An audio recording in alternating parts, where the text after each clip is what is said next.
concept, but yeah, I just bought the. Yeah. That are great. Yeah. Oh my God. So we got sidetracked. I was so blown away that I would still love to talk about my game. Okay, go. There are a bunch of questions. Similar these games are, yet how There's some other stuff. that were sued claims against Oculus for IPR technology. ZeniMax has never contributed to any IPR technology to Oculus, and only after the Facebook deal was announced has ZeniMax now made these claims through its lawyers. Yeah, that does seem awful coincidental. Basically, that says Oculus didn't have money before. Now they're trying to go after that Facebook money. Possibly. So, and then despite the fact that the full source code for the Oculus SDK is available online, ZeniMax has never identified any stolen code or technology. They could just literally point to the line of code if they wanted to. That's the one that was so shocking to me. Like they could just print it out and take a highlighter and say, right here it is. And yes, so it's all right there. They haven't said, "Oh yeah, this is it, right here." Yeah, nothing. So They're not arguing about hardware patents or anything like that. They're strictly talking about their software. And it's all on their site, fully disclosed, it's all available for free on the internet. And it has been for years. You can't be much more transparent than that. No, that's one of those things is that Oculus has put that stuff out there and has been very open about that stuff so that people can see it. The only thing I can do more transparent is put a webcam on John Carmack's desk and just like, you sit there and watch him type. Which I would totally watch that, by the way. Just I'd totally watch that too. I think there are a lot of people that would. Anybody awesome. that's interested in development would love to get inside John Carmack's brain. So, walnut. Man, that's dumb. You put a $2 billion target on their head. Now they're just... It's pretty much a baseless accusation that any judge, I think, based on this, would immediately just say, get out of my courtroom. Allegedly. I don't know. I'm not going to pick a side here because I really don't care. But, like I say, it's all businesses fighting over money. Yeah. Which they got to do what they got to do. It is a business after all, but, I don't care. This is a news story that I saw earlier this week and I thought was really interesting. And that is that a town in Massachusetts has lifted a ban that they had on arcade games that has been in place for 32 years. What? Yeah, Back right? in 1982, the town of Marshfield, Massachusetts enacted a ban on arcade games. What? Man, That's crazy. this is like something out of Micah's nightmares. The ban was voted in by residents who had feared that arcade games would bring an undesirable element to the town, and the ban was upheld twice when it was contested, once in 1994 and again in 2011. There you go, Micah. You are an undesirable element from Marshfield, Massachusetts, so you are not welcome. Great. The case almost went to the Supreme Court because business owners tried to challenge it, but the Supreme Court... What are you talking about? Well, seriously. And the Supreme Court refused to hear the case. So we got ZeniMax coming in on Tuesday. We ain't got time for this arcade machine thing. at one time, one of the residents told the Christian Science Monitor that the ban was enacted to protect life in a small town from an urban-type honky-tonk environment. Is that legalese? Honky-tonk? That's a technical term? Honky-tonk environment? What are you talking about? They had Pac-Man for 2 years and it was ruining all their children. Call that Pac-Man fever, right? Dude, it was infectious, man. How does Pac-Man fever. It was a plague. Make the connection between arcade game and honky tonk. Somebody, please. I realize I'm an Okie. Maybe my definition of honky tonk is a little, more localized or specific. I have no idea what that means. Oh, great. What does that mean? How long have you lived in Oklahoma? Ethan, you're from Texas. What is honky tonk? It's like a mechanical bull in country music. That's what I think of when I hear honky tonk. Like line it's dancing. also an old wrestler. Yeah. I think I have his autograph somewhere. Oh my god. Oh, man. So the ban has been lifted. So arcade games are now available. You can bring an arcade game into Marshfield, Massachusetts. Thank goodness. Good sense finally prevailed. And there are actually 6 business owners who've been contacted and said they're considering installing arcade games, but there's no clear plan as to when they might do that or what games might show up. Wouldn't it be hilarious if like these guys just like got the bad arcade games that just didn't know? They just become the landfill. We're getting Pit Fighter in here next week. We're excited about it. Like, Pit Fighter, what are you doing? What was were they fined? What happened if they had a machine? I don't know.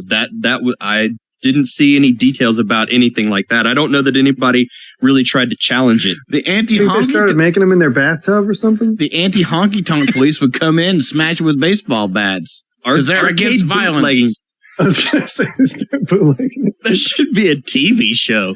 Maybe bootlegging kind of gets to honky tonk. I could see that. You know, carpet bagging, bootlegging. Pac-Man shine. I really think they should start back from the 80s and just get arcade games from the early 80s and just go. Start now. And just every year bring in something new from like start at 1982. Then in 2015, they get arcade games from 1983. Well, then they'd have to go through the arcade, the video game crash. That'd be kind of awkward. It's like this nice little piece of history. Would you guys go to Marshfield now? Because they can, if you were ever thinking about it, you're like, I'm going to go to Massachusetts. I can't go to Marshfield. They don't have arcade games. I've been to Massachusetts. Did you ever go to Marshfield? No, I went to Salem. Which is, some other stuff happened there.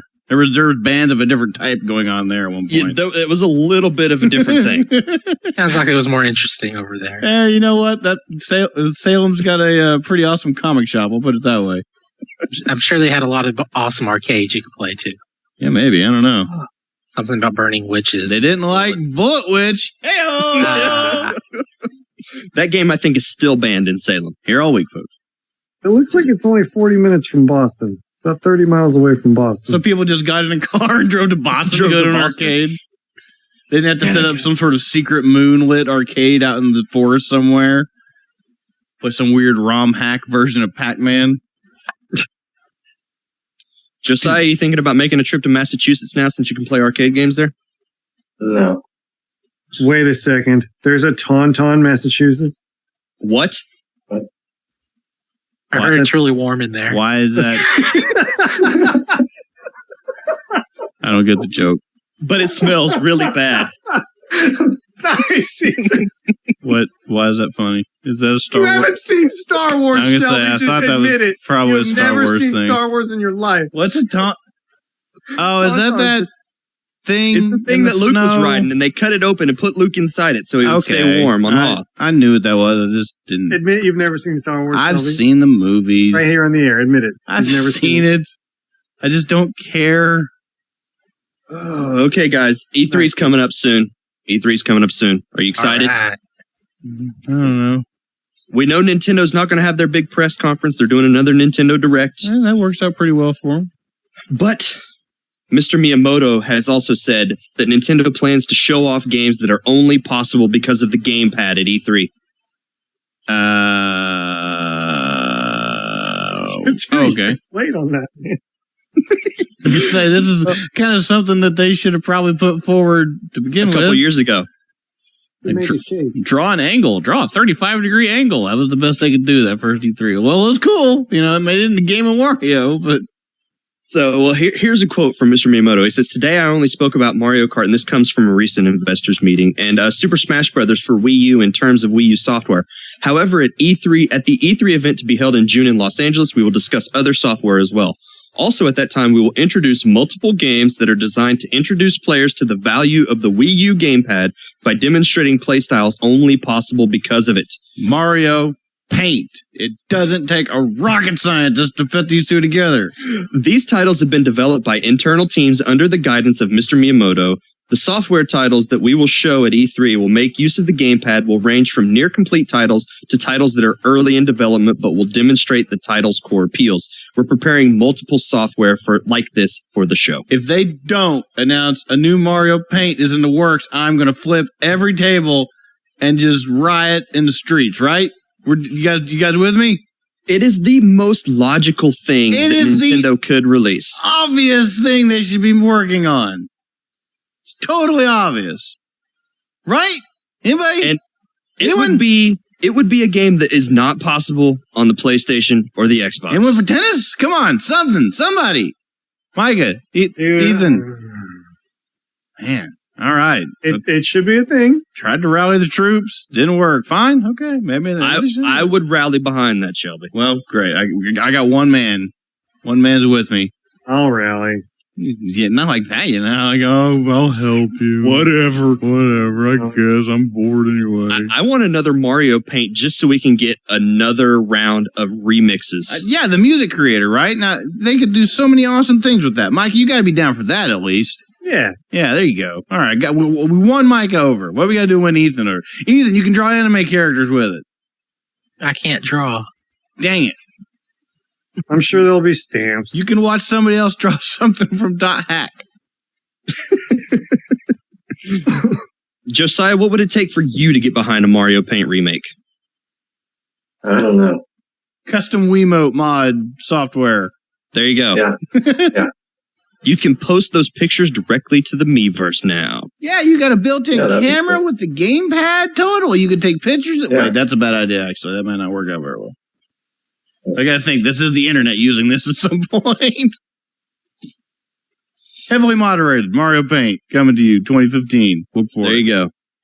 Mario Paint No- Fever. Catch it.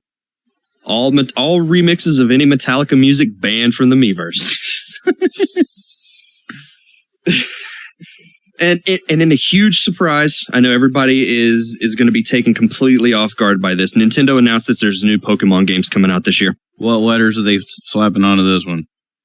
They're slapping on a whole bunch of letters. All right, what? Give me them in the order that they said them, so I know which one sells better. Okay, OMEGARUBY. That's the first one. Omega Rube? What? Omega Ruby. Oh, Ruby. I missed the Y. And ALPHASAPPHIRE. Alpaca Sapphire? What'd you say? I want to play Alpaca Sapphire, the Pokemon game. What did you say?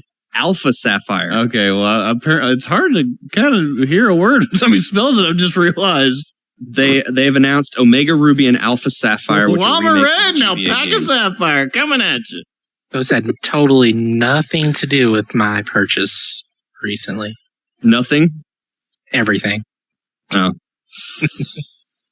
So these are So- remakes. So they're just they're not even they're making, remakes of Ruby and Sapphire. They're just it's a cycle, right? They make a new Game Boy series. No, they make a new Pokemon series, then they remake another one.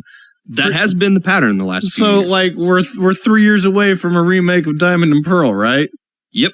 Yeah. We'll have Koala Diamond and Aardvark Pearl or something. So are these 3D like X and Y were? Yes, they are. Touch They are screen brand stuff. new games that are launching this November exclusively for the 2DS and the 3DS. For a second, I thought it was like exclusively for the 2DS. Like what? That would be great. Game changer, right? You can't put this in your 3DS. We're not having none of that. But yes, they are 3D remakes of those games. None of on the 2DS. That's true. Okay. Not stereoscopic 3D, just 3D modeled. Okay, I got you. Yeah. God, it's so confusing. Thanks, Nintendo. And then the last thing I wanted to talk about was we got to bring Shaq Fu up again. Big D.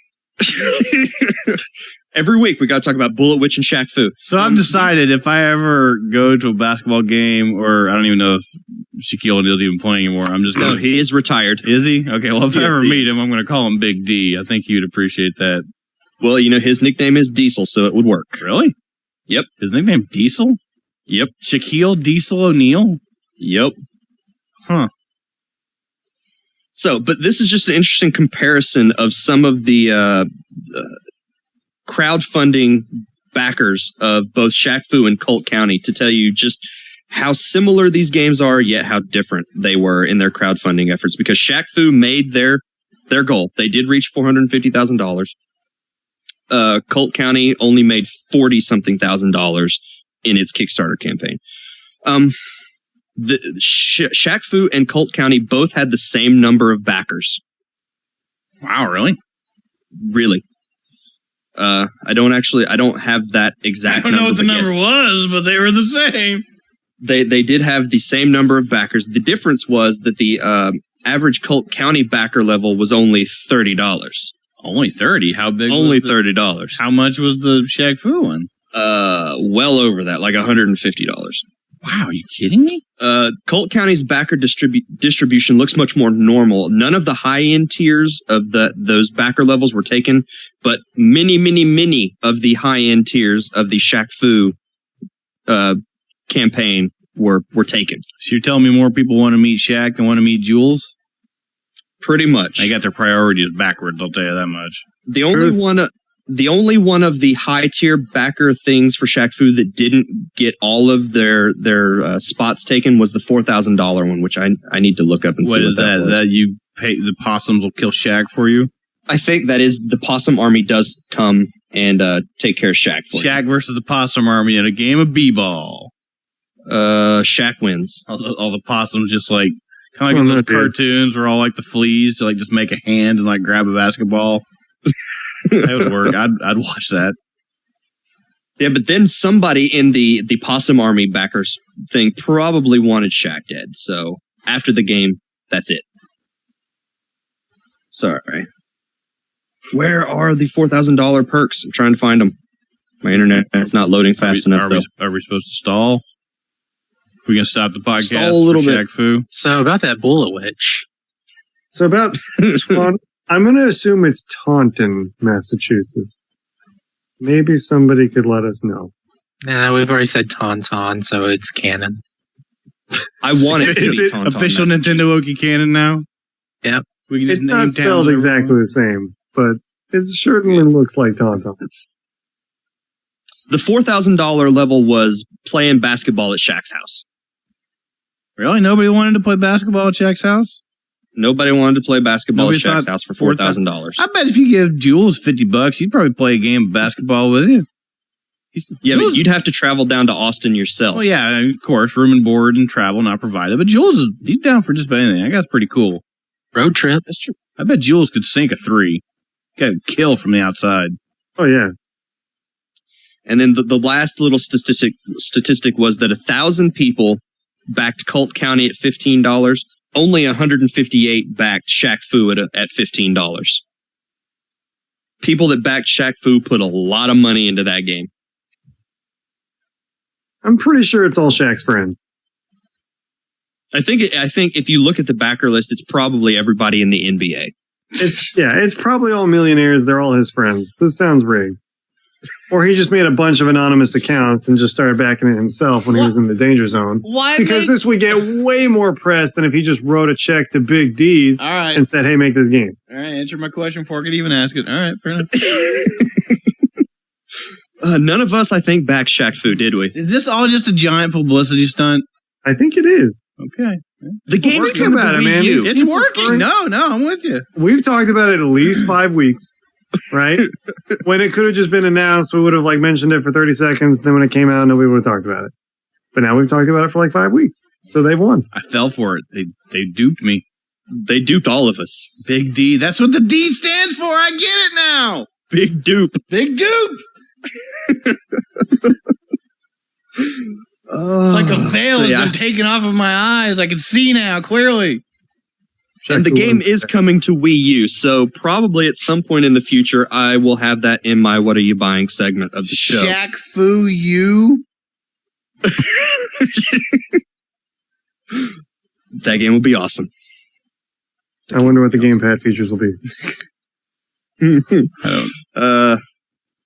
I don't know. That's a good question. Let's stop talking about Shaq Fu. Well, normally, Josiah, you're on the sending in reader feedback part of the show, but this week you actually get to participate and answer some reader feedback. Yep. So here we go. It's time for reader feedback, guys. This is everybody's favorite part of the show. Guess who was first this week? I'm not guessing anymore. It's a trick question. Shannon. It was not.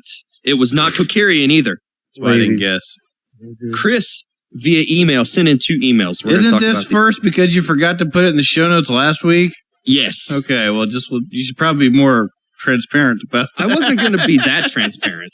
I talked about it on Facebook. I already apologized to those people. But he says, I'll preface this week by answering Shelby's sarcastic response to the 20-plus Wii U games that are must-owns. Me being sarcastic about the Wii U? I can't imagine. He says, I should have explained that I made a decision last year that was life-changing for me and have never looked back. I got rid of my Ataris, Intellivision, Segas, Xboxes, 4 of them for some mad system linking back in the day, 360s, and the hundreds of games to all of them, and decided Nintendo is the only system I will support from now on. So I have my original NES I saved and paid for it at Walmart in 1986. Wow. Cost $81 back then when he got it. Burned it His all original down. Game Boy, which cost more than the NES. A 3DS, he missed out on the DS era, so he can't get the paddle controller. And a Wii, Oh, yeah. and a Wii U, which would explain why, as far as I'm concerned, every game is a must because I have no other console. He didn't have any other choice. Anyway, the DS games y'all have been recommending are awesome, so I'm crossing my fingers somebody can answer my next question. Okay. Here's his question. And he Is burned it all Contra to the 4 ground. any good? It's I pricey. haven't- So I'd like at least a small thumbs up before I blow $20+ on an old DS game that might suck. Thanks for the weekly entertainment, and God bless you, fellas. I realized I could look at my computer screen and know when you're done to talk so I could answer. I kept interrupting. I've never played Contra 4. Man, he burned it all to the ground. Wow. He burned it. Yeah. Everything. Chris, I'd like to know how you disposed of all these things. Uh-oh. He put them in a landfill. Yeah, I saw that. Was there one thing that broke the camel's back where you just said, you know what, I'm done? Because I hope to be as brave as you someday. say I that- would love to get rid of all this. That's a burden. I don't know. I can say he's succeeded where I don't know if Yeah. I could. I don't think I'm strong enough for that. Yeah, I admire that. That's I would like crazy to do that. talk. That is all crazy talk. So And then especially like only supporting Nintendo. Like I love Nintendo, don't get me wrong, but they do some bonehead stuff sometimes that makes me just go, "Oh, what are you doing?" like not putting Mario Paint on the Wii U. But to be fair, everybody does some bonehead stuff from time to time where I just roll my eyes and go, "What were they thinking?" Fair enough. So, but have any of you guys had a chance to play Contra 4? I have not played it. I have heard good things though. It's been a long time. That was a Way Forward joint. wasn't it? joint, yeah. That would be the only reason I can recommend it, because I would recommend just about anything that Way Forward does. But I've never played Contra 4. I take it- Josiah, have you played I it? have it. I played it. I don't remember it being bad. I remember I have played it. I think a friend picked it up a while back, and I think I played it with him, because I don't think you have to have 2 carts to play it co-op, right? I don't think I had any friends at the time. Fair enough. I don't know. I didn't play it long enough, nor do I remember well enough to say if it was any good, and if it's super pricey. Yeah, I would be hesitant, but I don't know. It's Contra. Like, I love Contra, or I like the Contras are good, like the one. Ethan, have you played Contra 4? No, I've only played the original and Hard Corps. God, the original's so good. Shelby beats it every year at Extra Life. Destroyed the Vile Red Falcon, saved the universe. I consider myself a hero. If you really, really liked Contra 3, Yeah, I did. I would say go for it. $20 doesn't seem... I don't think you'd be mad at yourself for spending 20 on it. Probably not. But I can't recommend it because I haven't played it. I would only say yes because it's a Way Forward game. And then he sent in another email saying, I've heard so many blah reviews on Mario Golf World Tour until I heard y'all last week.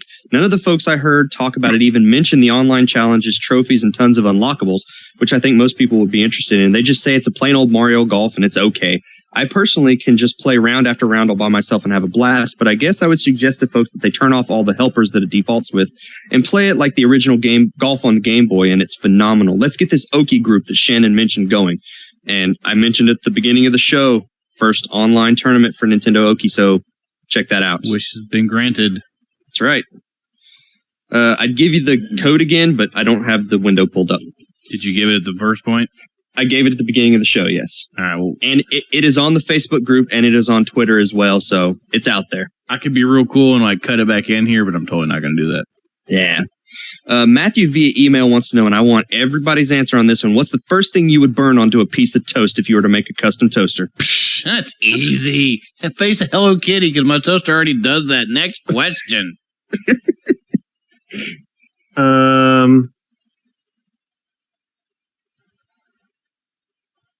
That's a great answer, Mike. Hello Kitty is the only answer because a Hello Kitty toaster exists and it burns Hello Kitty's face into the toaster. What's that tuxedo frog you were talking about? What? Tuxedo Sam is a penguin. There you go. Oh, whoa, that's even better. Tuxedo Sam is your answer, right? Ethan, No. what would you burn into a piece of toast? I wouldn't burn anything into a piece of toast. I'd burn something onto a piece of bread, making it toast. Boom! Good call. Okay, Josiah, what about you? I have no idea. I hope I'm recording. Yeah, I am. Okay, good. I don't know. I could go for like a Bluetooth toaster that maybe talk to my phone and would like maybe burn like the weather for the day or my to-do list or something, so I could like be productive while I'm eating toast. Read the newspaper while you're eating toast. Yeah. It's a great idea. I'd go A for that. smiling sun for a sunny day. Yeah. Sad, cool. frowny cloud face for rain. Urgh. Maybe it, prints out my Japanese homework so I can study it while I'm eating. I'm going to say, what would the DPI be for a piece of bread? I don't know if you're going to get real good resolution on that. 300 crumbs per inch, bro. Nice. All right, and then Kokirian via email wants to know, and he's got a question specifically for you, Micah. Oh. Since you pretty much rule the what are you buying part of the podcast, my question is this. Have you ever considered giving us a video game room tour of your collection and having it uploaded to the Nintendo YouTube channel? From what I know listening to the podcast, it seems as if you have quite the collection, retro on up to the present consoles and handhelds. That would be totally tubular, dude.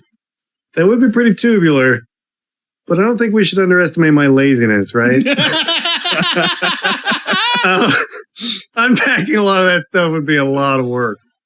I want you to just take a video camera and videotape you dumping out the pillowcase of Game Boy Advance games that you have. That's all organized now. Oh, really? It is meticulously organized now. Okay, don't do that then. He's got 2 pillowcases. I don't know. I'm sure we'll end up doing some type of stream or broadcast from my home at some point. I'm sure parts of it will come up. But I'll tell you what, Kakirian, you make it out to Tulsa, you are welcome to join us for a game night, man. That'll be a good time, and you can come hang out and check it out yourself. So hopefully that's a fair deal.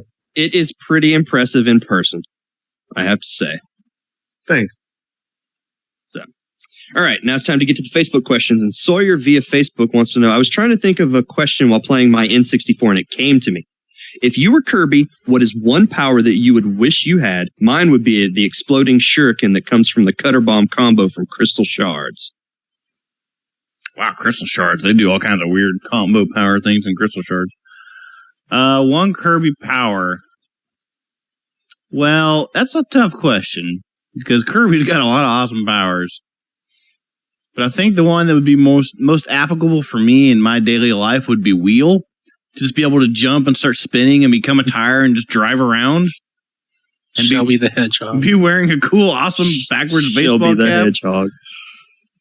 I don't know if that would make a good hedgehog. I think I would go with the Archer. I really like the Archer power. Well, you could just go buy a bow and arrow now. This can happen.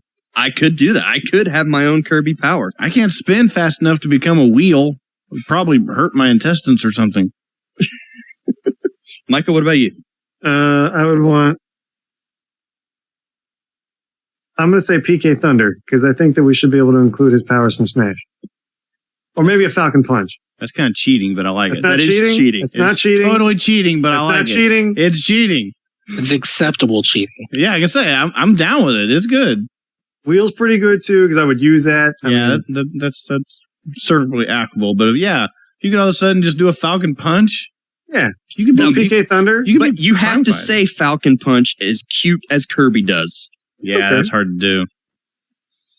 Or PK All right. Thunder. Why Josiah, PK do you have a Thunder? Kirby power you would choose? Pyrokinesis is pretty cool, though. I'd kind of like to be able to eat as fast as you can. Done Just inhale and all the done. food within seconds. That'd be very efficient. That would Yeah. be. Pretty sure you get indigestion. Well, what you don't know is he just keeps a package of Tums in his other hand that you can't see. His little flappy arm hand thing that Kirby has. Again, He it's ate just at like- Tom's factory at a young age. this comes around. If you eat that fast, you're going to hurt your intestines. Keeps coming up. It's Maybe full he's circle. just like a hamster and he doesn't actually swallow it. It just like He just stays puts in it his in his neck. cheeks. Yeah, it's just like there in his neck for later. Just like slowly That's why kinda he's lets so round. the saliva just slowly starts to, break it down. But it's just like in his neck. Kirby really was originally very skinny. What? I'm just saying. Before any of the games came out, he was like a stick figure. Feeding these people lies, Miller. Ethan, what about you? What Kirby power would you pick? I think Shannon will agree with me on this one. I would go with the yo-yo power. What Kirby yo-yo power are you speaking of? The one from Superstar. Or yo-yo power? Where he has the backwards cap? Yeah, he's got the backwards cap. He can throw the Yeah. yo-yo out. I feel you. It's got like really good range, goes through walls, and then he can do that thing where he throws the yo-yo down and he flies up a little bit. Yeah. I don't really remember that. And then he does like Change a my little answer to breakdance that. spin attack thing Yeah. too. That's pretty cool. You're changing the yo-yo and not wheel? Come on. Come on, deal wheel. You don't need a car anymore. You just go. I'm sticking with PK Thunder and Falcon Punch. Wheel, you can go over water. What is wrong with... whatever, people. Whatever. You keep your yo-yos. I'll just be driving circles around y'all. Just be Falcon punching you. You can fucking punch me. I'm driving. Nathan via Facebook wants to know if you could have any fictional or real life character or maybe thing as a real life assist trophy, who and what would it be? His correct answer is Shannon the Hedgehog, because he could get you virtually anything through Rifen bargains. Yeah, that is his power. Oh, and since Shelby told him to be quiet about Shadow the Hedgehog, he's going to mention it on every podcast question. Just kidding. I almost PS. bought it on... I was like, almost bought it on PS2 the other day. 'Cause I'm an And he idiot. says, P.S. Bullet Witch. Yeah, Dang it. fair enough. Assist Yeah. trophy, huh? Assist trophy. What assist trophy would you like to have in real life? I would say Waluigi just because he doesn't get enough respect. He doesn't deserve it. If Daisy doesn't deserve respect, Waluigi certainly doesn't. If I could summon Samus, I'm pretty sure I would take that. That'd be a good one. It's just too easy of an answer, though. Or real life character. Or thing. Hmm. It's an in-depth question. Ethan, do you have any ideas? If you could have anybody or anything come help you when you need it, what would it be? That's Okay, pretty I'm much changing how my I'm answer. considering it. Mine would be Shaq. Oh, gee. I would go with some giant robot from an anime. I don't know which one yet. Yeah, like I say, that's a whole nother list of possibilities. So I just snap my fingers and something just breaks up out of the ground, like Big O or something. But Yeah, I was thinking Big O would fit well for that, too. But he's kind of slow. I might use Jehuti or something. I I would don't know. actually rather have Big Duo because he can fly. Before he got all mummified or whatever. Right. Yeah, of course. Again, Josiah, you got any ideas about what you'd want as an assist trophy? No. Just so much out there. Hard to pick anything. All right. Shelby? Stick riding, Ethan. I got to think about this one. I may have to come back on this one next week. That's too powerful of a choice there. Yeah. Nathan has stumped the podcast It crew. stumped me. I just, Just I want to summon get this Daisy. right. No, I don't want to summon that. She might be busy when he does Or that. her. I guess I should refer to as her, not that. All right, She's so jam packed on her schedule, right, Ethan? Well, she's a princess. She's busy getting kidnapped. She got kidnapped one time. That's why she's superior. That's why I slowed down. I was like, oh, wait. One time and she increased security. Whatever. All right, Justin via Facebook wants to know if you could be transported into any video game world or level, what would you choose? Ooh. Man, I'm still thinking about the last question. No. All right, okay, here you go. I've changed my answer. I know who I would summon, Theo and Don, because they would just be cheerleaders and help me get me through the day, because all you gotta do They is would scream Owen save Don. the day through the power of dance. Right? How awesome is that? Okay, got that one out of the way. What was the next question? All right, if you could be transported into any video game world or level, which would you choose? Okay, dang it. .hack. That's kind of almost cyclical, really, when you think It's about it. still the real world, but then I'm getting to play a video game. That's Wow, cheating. That's cheating. No, that's No, actually that's a cool. good answer, probably. It's a totally legitimate answer. I would say Monster Hunter. I would want to be in the Monster Hunter world. Really? You want to run around and just fight big monsters? He wants to eat those steaks. That's right. Those steaks look delicious. Like I say, running around Fantasy Star does sound kind of awesome, but I don't think that's my answer. That's tasty. I'll tell you what. If you were to dump me in the Animal Crossing universe, I don't know how much I'd have to complain. Pre or post mayor? Huh? Pre or post mayor job? You know what? Either one. I can handle it. I've handled that job. I've proved. You've been the mayor before? Yeah, totally. I think that's a really good answer, Shelby. Yeah, right? I would want pre-mayor where I still had I would want the GameCube one because I could still have an NES in my room. Life was easy. Just fish. You just kick it. You could Go do to the Yakuza. island, cabin. Yeah, but then that's like real world. You could like spend all your day in an arcade.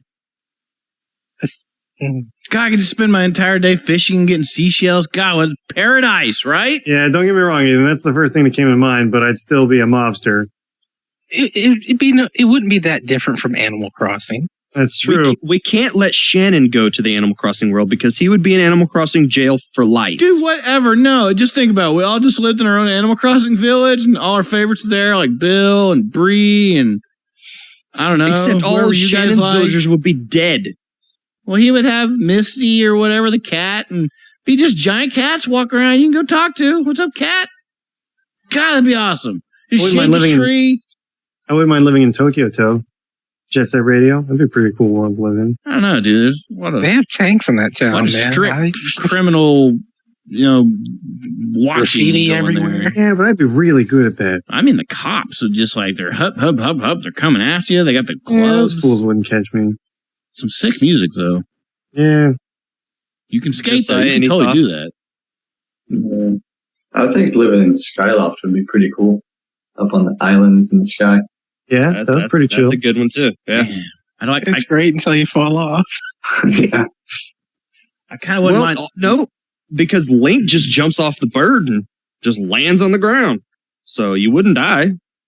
I also, What if your bird's not paying attention and you yeah. What if fall off? what if your bird's trapped in the beginning like his was? You get shoved off. You just die. Well, Link can jump off one of the islands and just land on the world below. He doesn't have to have the bird. Well, he had to have the bird at the beginning. I thought that was the whole thing. Maybe he just didn't know yet. He has to have the parachute to make the landing. We're not Captain America here. I wouldn't mind living in the Kirby universe. Everything is so stinking adorable. And also, it'd be kind of cool to live in Rhythm Heaven because it's just everything's colorful and fun. I wouldn't mind living in something like Rez or Child of Eden. That'd be pretty cool. Yeah, I would have a seizure, I think, if I lived in one of Might those. get old after a while, but I really like the idea of being in space, I guess especially like a cyberspace. I feel I should speak for Joe. He would totally just want to be in Tron World, right? Yeah, something Yeah. like that. That'd be cool. I think that's exactly what he'd want to be. Michael wouldn't mind being in Tron World because he get to listen to Daft Punk all the time. Shannon would just live in Kmart World. You resign, Ethan, to just curse him into a life of working retail?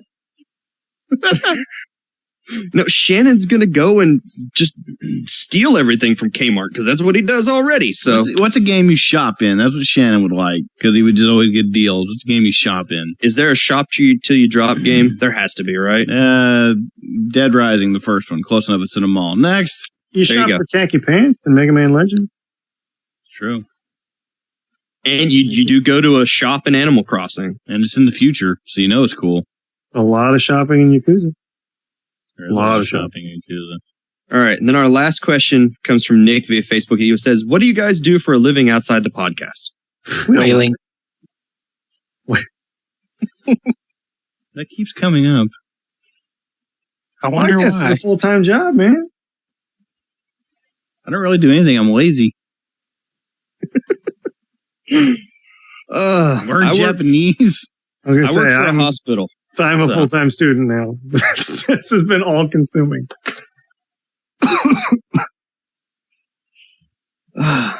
Ethan, what do you do? What do you do outside the podcast? I count money. It's true. You do count all the money. Counting bills all day, yo. You got a machine to count all the money for you. You have to make sure that stuff's straight or else it doesn't read it right. And you also got to maintenance that thing. Got so many Benjamins, don't know what to do with them. It's all about the Benjamins. Ethan is in the mafia. That's why he's not talking about it. The Yeah, Amish just- Mafia. Josiah, what about you? You're on the show. You get to answer this week. I'm just a high school student. I don't do anything. Am I a high school student? I don't do anything either. Apparently, you are a high school student, Joe. Darn it. I liked Will. Will actually responded to this on the Facebook group. He says they pretty much just go into hypersleep until the next podcast. God, I wish I was a bear so I could just sleep for like 3 months a year. It'd be fantastic. Right? Wouldn't that be great? Just I hibernate. think my kids would be worried. They'd hibernate too. It'd be like a big hibernating family. You can make a reality TV show out of that. The hibernating family. The hibernators. That's all my family does. We just sleep all day. God, that'd be great. Like, you just I am the eat hibernator. a ton, gain like 40 pounds and sleep for a month. You wake up, you've lost weight, you feel refreshed, and you go eat a salmon. And some honey. Bears got it made. They're Bears won, so they're already awesome. Oh, man, I wish I was a bear. My new goal in life is to become a bear. Somebody help me out with that. Oh man, I don't know that anybody can help with that. I would get to steal picnic baskets. You and your bare necessities.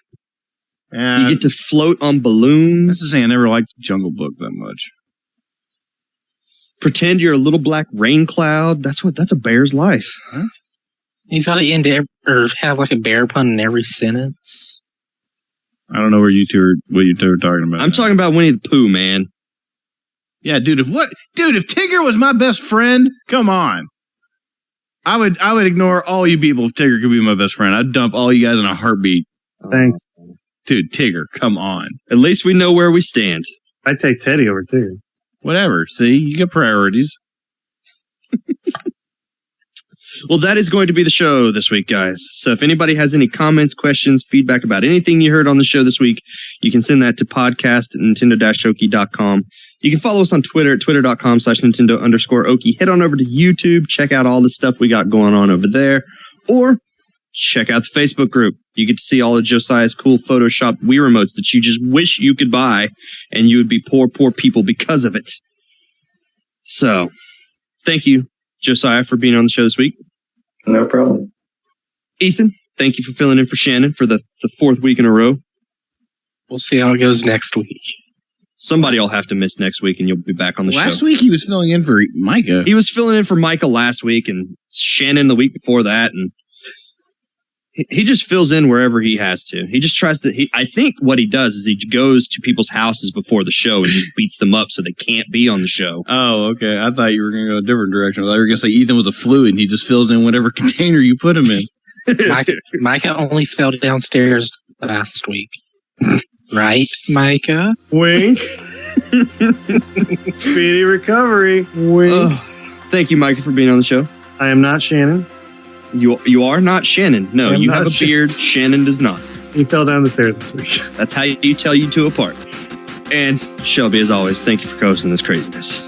Yeah, I'm just still thinking about the Owen Don showing up and just like, oh, I just can't edit this podcast. I'm too tired. And I start singing a song. That'd be awesome.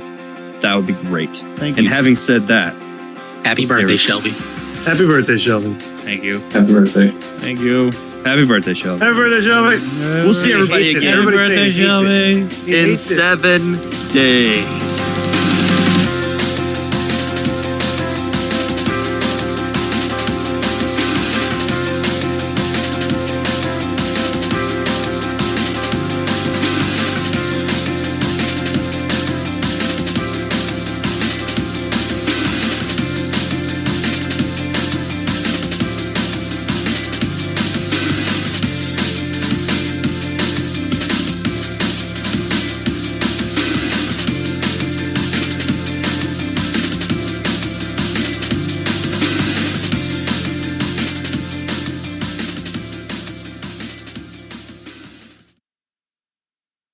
So, Josiah, what's it like being on the opposite side of a recording? Kind of strange. There were times when I was just sitting back listening to you guys talk. And I forgot I was supposed to talk too. All of a sudden you realize, wait, I can say something to them. Yeah.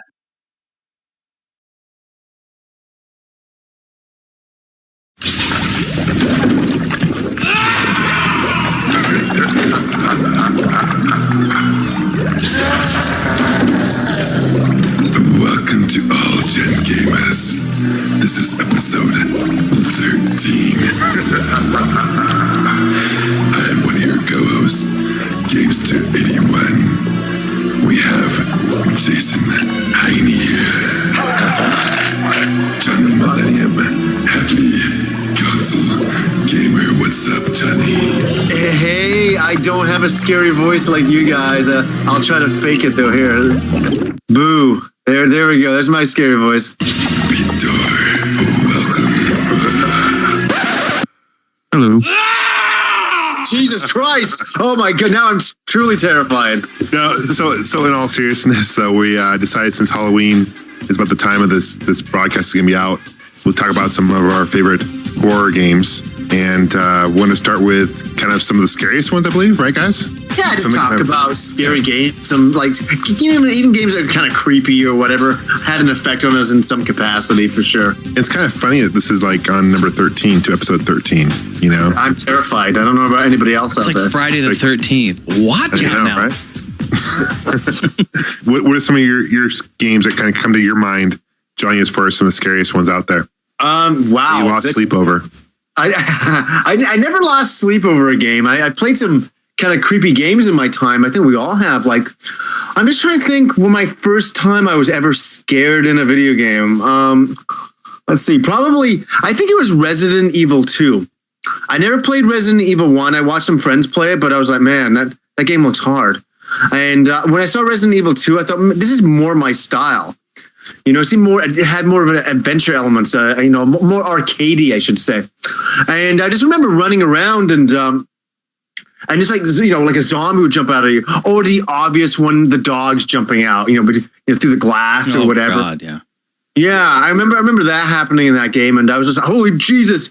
And it was so wild that this is going to sound funny too, but I remember one morning, like, this is funny. I was kind of hungover, and I got ready. Do you know what it was? Me and Rob bought Resident Evil 2 the night it came out.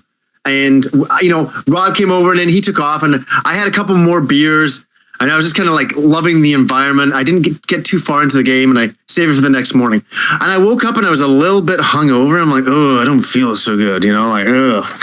And I started playing that game, so my nerves were already kind of like a little bit fried. So playing that game sometimes when some of the scare elements happened that first day, I was like, oh my God, they seemed like twice as scary. It was actually pretty perfect for it. So probably that game. Like, what do you guys like? You guys, what would you say about Resident Evil for yourselves? Like, Resident Evil 1 for me was one of the earlier games that I can remember really being scared with, but I played through it, I love that game, and I'm sure that the scene that stands out to most people on the original is when you first turn that corner and you see that zombie, the first zombie in the game, eating the whole corpse, and then he comes after you. And I think the scariest part of the whole thing is because of the damn controls, it was so hard to get away. That game freaked me the hell out. I never finished the game all the way. I got really, really close to the end. I used to play it with my dad too. But that game, and especially the GameCube remake. Oh my God. that was nice, eh? Wasn't that beautiful remake? Yeah, I went day one to the mall to pick that game up, and I definitely wasn't disappointed. I still think it's one of the best looking games ever, only because I'm a huge, huge fan of pre-rendered backgrounds. I just think that, 3D polygon backgrounds just can't match the level of detail of a nice pre-rendered background. And that game is like the pinnacle for consoles for pre-rendered backgrounds. It really is. Totally, yeah. I remember, because that's when the Wavebird came out, right? So I remember I was playing Resident Evil, the remake on the GameCube with my Wavebird. I was like, man, this is so cool. I remember thinking that was just awesome at the time. But Resident Evil 1, I had a hard time with that game. But I remember Rob beating it with his brother. But Resident Evil 2 for me was more it was more arcadey. It was a little bit easier, and that's why I got into that. But that game was my first introduction to like being scared in a video game. I don't remember, guys. Am I wrong? Do you remember any game scaring you before the Resident Evil series? The earliest memory I have of a game that scared me, and this may seem a little weird to some people, but it was actually Sonic the Hedgehog 1, Stage 2 Marble Zone. You guys remember the part where the lava is chasing you at the bottom of the level from left to right? You guys know what part I'm talking about? No, I don't remember it at all. There's a part in the stage where you drop down to the bottom and then all of a sudden this big wall of lava starts chasing you, towards the right of the screen. And I remember as a kid that used to scare the heck out of me. And I guess because I'd never liked being chased by things in games, and that's true for the Resident Evil series as well, with the Nemesis and Tyrant. I always hated being chased by things. And that's the earliest memory I have of being scared in a game. But how old were you at that time? Probably 5 or 6. Of course, when you're 5 or 6. Okay, Yeah. I was thinking about myself when Sonic came out. I was like, I don't know, I was a little bit older, so for sure. But I don't know what, guys, is there any games on the NES that were actually scary? Well, I don't know if they're necessarily scary, but I wanted to bring up Maniac Mansion. You guys remember that one? Yeah, that's a good one. I wouldn't say that it's scary, but it's kind of freaky and kind of eerie and just all around creepy. I think all that rhymed. I really like the sequel for Day of the Tentacle for DOS. That was a classic. That was LucasArts game. Yeah, for sure. That's great. Yeah, another LucasArts title. Mm-hmm. Yeah. So I just wanted you guys to explain that because I don't know too much about that. Which one? The Day to the Tentacle? Yeah, for sure. It's kind of like a point and click, kind of like the King's Quest. Are you familiar with those type of games where you? I definitely am. Yeah, I definitely am. So it's very similar to that, and it was more of a comedy than it is a horror. Yeah, it's just it's a great Are you familiar with the Sam and Max series of games? The what series? Sam and Max. Sam and Max. No. Okay, that's another LucasArts series of games, kind of a point and click. I think they still have some new Sam and Max games out currently, but no, it's just I think Day of the Tentacle came out what? Jason, do you know, early 90s, 90? I can find out exactly, but it's somewhere in the early 90s. Yeah. One game that kind of comes out to mind as far as what freaked me out, I literally lost sleep over it. I'll give you guys a hint and see if you guys can guess it. And Jason, I know you're a big PC gamer, old school especially, so you might guess this, but it was developed by Trilobite and published by Version. Came out in 1993 for DOS. Came out on CDI and Mac. You guys know what game that is? Is it Darkseid? Bill Gates. This is a quote from Bill Gates saying about this game. He says, "The new standard in interactive entertainment." About this game. It's a horror game. Well, if he said it, must be true then. Yeah. Do you guys know? Jason, do you have any idea? It's a classic. I don't know. The Seventh Guest. Oh God, yes. Right. Yes. The Seventh. Johnny, you ever play the game? I know of it. I've never played it. I've seen it in motion. That's about it. Oh man, that game freaked me out as a kid. It's basically it's a whole bunch of puzzles. It's kind of a puzzle game, and the core of the game is pretty much solving these puzzles and these riddles. But the whole storyline behind it is kind of a twist. And there's this part of the game where you're looking down the hall, and there's this ghost comes in the hall, and she's come here, and it just freaked me out because it used real video at the time, and back in '93 that was a huge deal, right? Sega CD had all those games with the video captured and all that, but that game freaked me out as a kid. Yeah, it is a freaky game for sure. I did play that. I played it a little bit later. I played it around 95, but it came out in 93. Yeah, I think it was on Windows 95 as well. But that game. There's a sequel called The 11th Hour, which wasn't nearly as good, but the Seventh Guest is a pretty well-known game. It's a pretty fun game. It's funny that I'm going to ask some things I don't know about. What about that D game? I've never played that.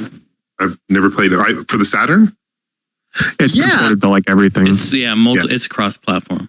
But I've never actually played it. That's one because that's a horror type of game, isn't it?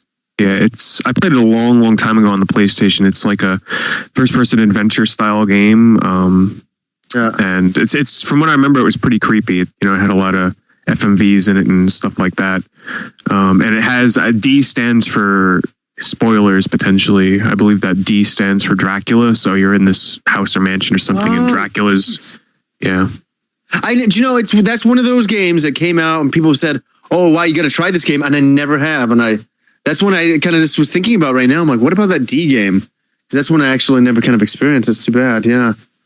But speaking of all these FMV games, did any of you ever find playing not scary but kind of creepy and eerie, like Myst? I kind of found playing Myst a little bit creepy because of it was so you're in this world all by yourself, and some of the music just kind of tied into it. I don't know. I just found it a little eerie at times, and especially other old school.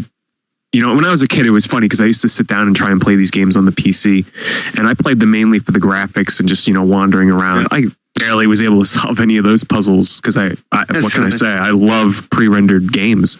They used to creep me the heck out. Some of them, some of the unknown ones, not just Myst. I don't even know the names of them, but I used to play a lot of them.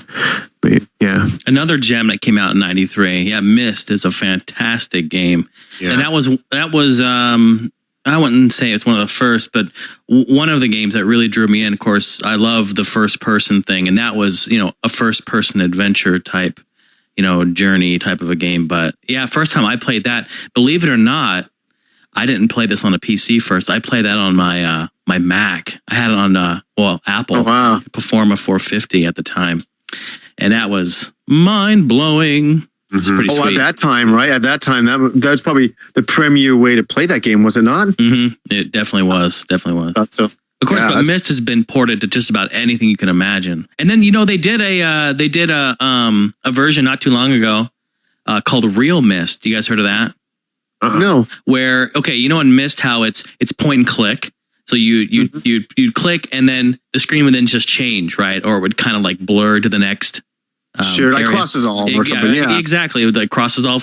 Well, in Real Myst, it was an open world, and there was no cross dissolve. You could actually walk around. Oh, that's cool. So they basically converted the whole world into real time open world type of a thing. So there was no point and click. You just would walk around. That's kind of neat. And did that do well or? I don't know. I bought it. And I love it. Okay. But I don't know. I didn't even hear about it. So. Yeah, exactly. So if there's any hardcore Myst fans out there, they probably already know about it. But if you're not and you would like to get into Myst, definitely Real Myst is a good way to go. And I know that's out for PC for a fact. I also know it's out for Mac. So OS X. Same story, just they kind of updated the graphics? Yep, updated graphics and changed the engine to allow you to walk around. And I'm not even halfway through it, so I couldn't tell you past that, but still fantastic. Myst is, remember the sequel was in a Riven? Was a sequel to it? Mm-hmm. Yeah, that was a classic game as well. Definitely. I mean, those are some of the games that are really groundbreaking. Looking back on it, they haven't dated very well, but I remember playing that game, being blown away. I was going to say, it's still crazy that they're still porting Myst. I mean, they released it on the DS. I mean, Jesus, that just shows how timeless the game really is. I mean, I'm sure it didn't sell that well, but come on, they're still porting that game. The same exact version, Mm-hmm. Yeah. Some of those levels were just so quiet. Like the areas were just so quiet. That's what freaked me out. Like on the dock, you could hear the creaking of the dock and the little splashing of water. I don't know. It's just kind of eerie. Well, speaking of a game that scares you, one game that just came to mind that a lot of the scares came from how silent it was. I don't know if any of you ever played Alien vs. Predator on the Jaguar. Oh, yes, I did. Yeah, definitely. Definitely. Oh man, that game used to scare the hell out of me, because especially when you played as the Marine, because the game really wouldn't use any much sound at all. So these things come, the dark hallways and everything, and the aliens would come creeping up on you, and you wouldn't know it until you turn around and that thing's like right on you because they don't make any noise. And oh man, I can remember just some of the levels where there's tons of them coming at you. And I just played it not too long ago, like 8 months ago on a live stream. How does it hold up? How do you think it holds up now? Control wise, because the Jaguar controller just doesn't hold up. It's a terrible controller. So control wise, it doesn't hold up. But like gameplay wise and scare wise, like that game is still creeping me out. Still a good game. Still the best, in my opinion, from what I've played on the Jaguar. The absolute best game you can get on the Jaguar. Oh, I remember going into like a video game store and them demoing that. And that was the premier game, to get a Jaguar 4. Like, there was no other game that I wanted the Jaguar 4 except Alien vs. Predator. That was it. I was like, oh my God, look at that thing. Must-have game, and as well as I think Tempest 2000 is probably a must-have game for the Jaguar. I've never played it. Everybody always says that, so I still need to get it. Yeah, fantastic, but that's not really in our genre of what we're talking about. But no, back to Alien vs. Predator, though. I agree with you, Pete. That's a pretty scary game. I like being the alien, because you have to kind of creep up on guys, and it's pretty cool. Graphics actually still hold up pretty well, but you're right. The game, like the controls, you only have one directional pad, so. Did any of you guys play the new Alien vs. Predator game? Because I haven't. I played the demo, and I'll have to tell you, I was psyched for that game. Like, I'm like, oh my God, this game is going to be amazing. And then I played the demo, and I'm like, wow, this is not that fun at all. Like, it was the multiplayer demo, and I was really looking forward to playing as Alien and running around on the ceilings and everything. But it is so obviously meant to be played on a PC. Like, it was way too fast paced and complicated for a console controller. I mean, and I'm used to fast first person shooters. Like, I love playing, you know, the Unreal Championship and tournament games on the consoles. But damn, playing it as an Alien was ridiculous, and it's just it wasn't that fun at all. That's too bad, because I had the same thing. I was all hyped for it. Then I heard some negative things, and I just want to hear if one of you guys had played and maybe had a different reaction to it. But I guess it's not doing. You know, it's not that great. I guess not even picking it up in the $14 range, eh? Maybe when it hits like the $15 budget range. I'll try out the single player, because I'm sure the online community is probably pretty dead by now. But the single player, there's a mode where it's sort of like, you know, how Gears of War is, with where the enemies keep coming at you. So they have a mode like that with the aliens. It's sort of, think of it like an on-rail shooter, sort of like that with aliens. You know, game was just classic back in the day, pretty much ported to everything, PC, all the platforms, was Doom. Oh, I love that game. Oh, that game. Oh my God. Let me tell you about a level in that. You brought up a good memory. I think I was playing Final Doom on the PlayStation 1. I think that's the version I was playing. But they had a level called Cat and Mouse, where it was just one of those big, I don't know the names for them, but one of those big centaur things, you know, the big guys, the pink bodies with the horns and everything. Mm-hmm. It was just you and one of them, and you just had to run and keep shooting them. Oh man, that used to scare the hell out of me. Not only that, but playing Doom as a kid, like I used to love playing it. Like it was one of my grandfather's favorite games, and you know, he played it up until a couple of years ago. He can't really play games much anymore, but oh man, Doom used to scare the hell out of me too. Mm-hmm. You ever played Doom 3? No, I avoided that one. That one looks a little too dark for me. I mean, it was dark. Yeah, I have it on the original Xbox. It's okay. It's a decent game. I know, aren't they coming out with a new Doom? Maybe I'm mistaken on that. I don't know. I'm not sure. But just getting back to, like, I guess I'll just finish up some of my games. What's the other game that was kind of creepy? I definitely have to mention Parasite Eve.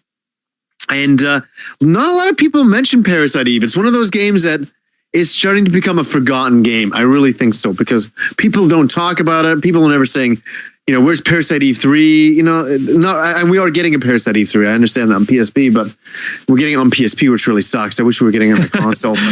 Yeah, we already had that conversation. Yeah. You know, the games they were looking forward to sequels. They're like, yeah, sequels coming out on the PSP. Okay, well, let's get on that subject for a second, because because one of my main, you know, I don't really mind if a sequel comes out on the PSP, but it does. I mean, I guess I do a little bit. It bothers me a little bit when a game like Valkyria Chronicles, you know, I like the first one a lot on PlayStation 3, and I'm like, oh, okay, cool. The sequel's on the PSP. And then all of a sudden now Valkyria Chronicles 3 is also going to be on the PSP. And I mean, it gets to the point where you're like, are the developers just kind of taking the easy route? You know, is it quicker to get these games out on the PSP? I mean, I think so. I think it's less development costs for sure. Absolutely. You know, and it's one where they can still put some good graphics in it, but don't have to go 360 level or PS3 level. It's a nice middle road, isn't it? Yeah, don't get me wrong. I absolutely love my PSP. I have a lot of great games on that system that would have never made it to a console.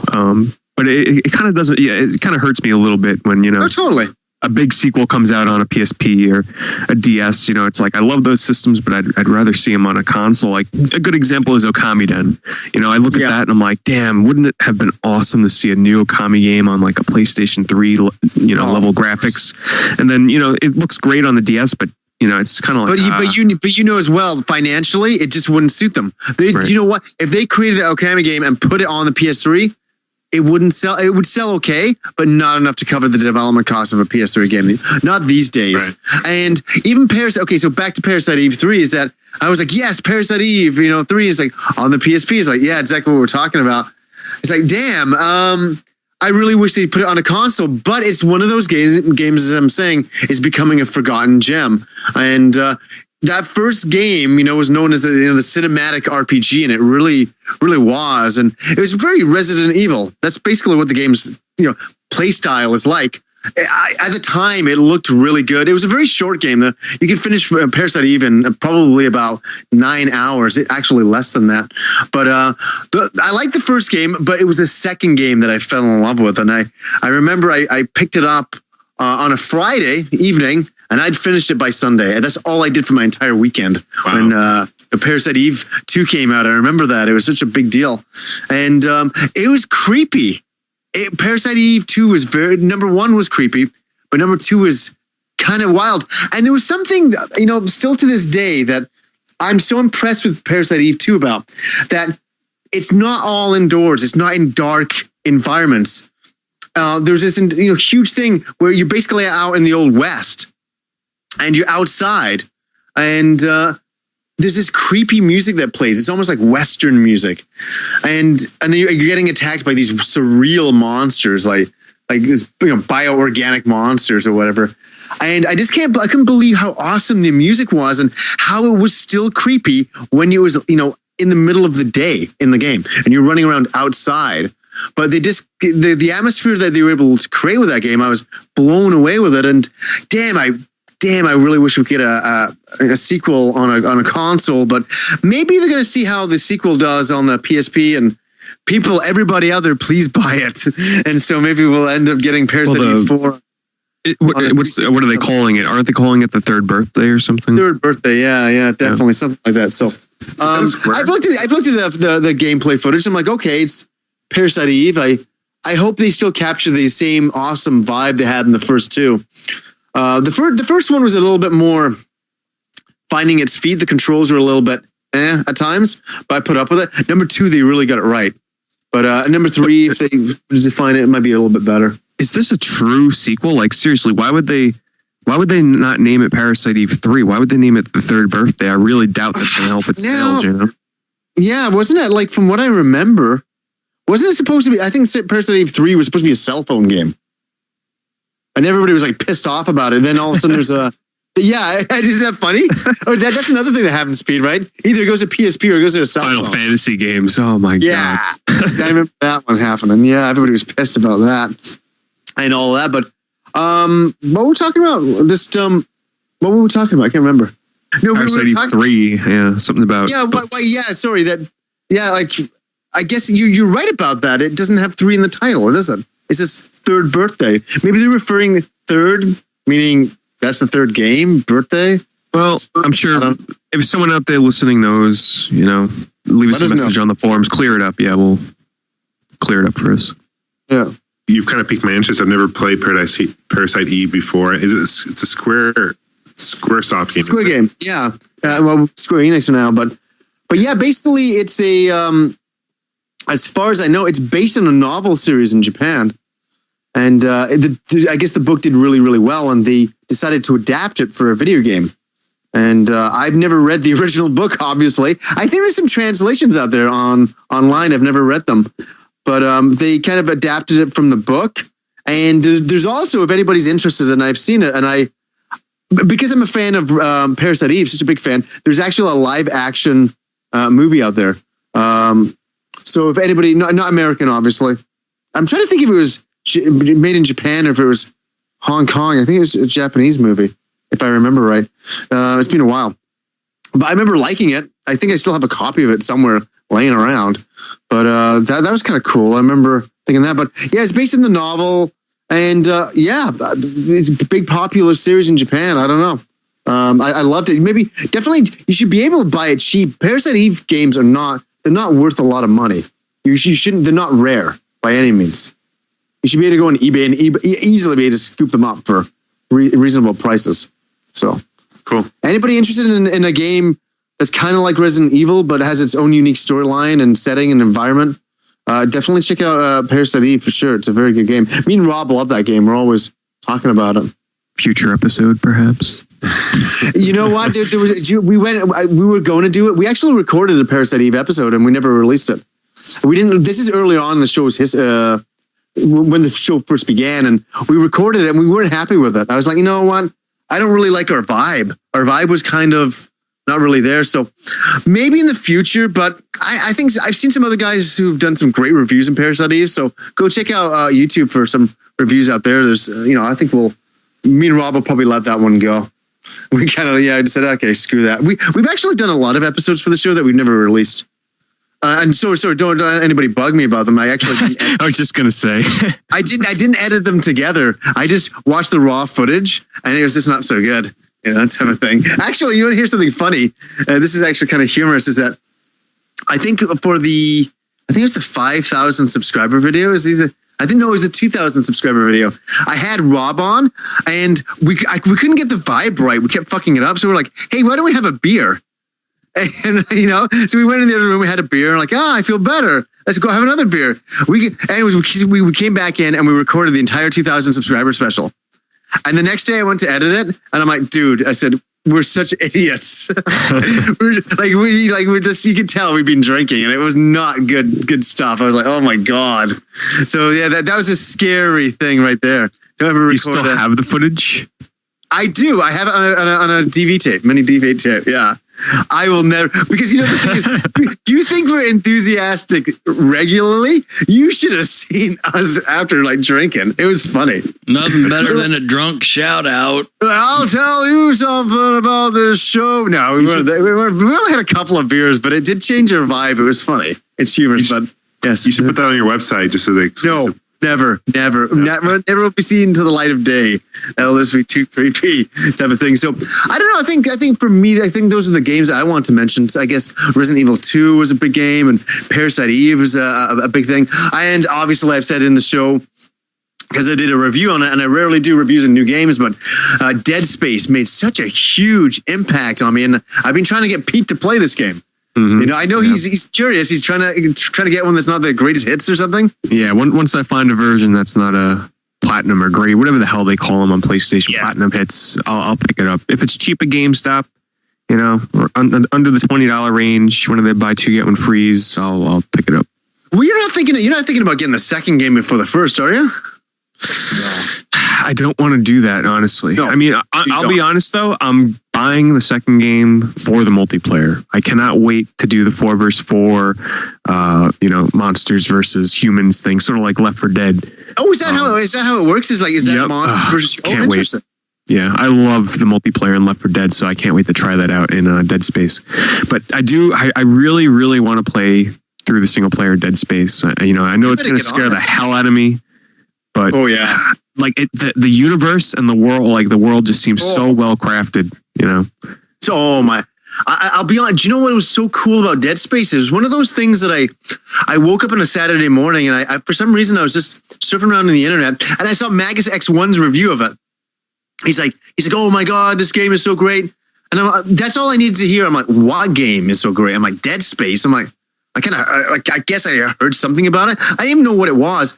And I think I watched an IGN review on it. I'm like, so the girlfriend's there at the time, and I'm putting on my shoes. She's like, where are we going? I said, we're going to Best Buy.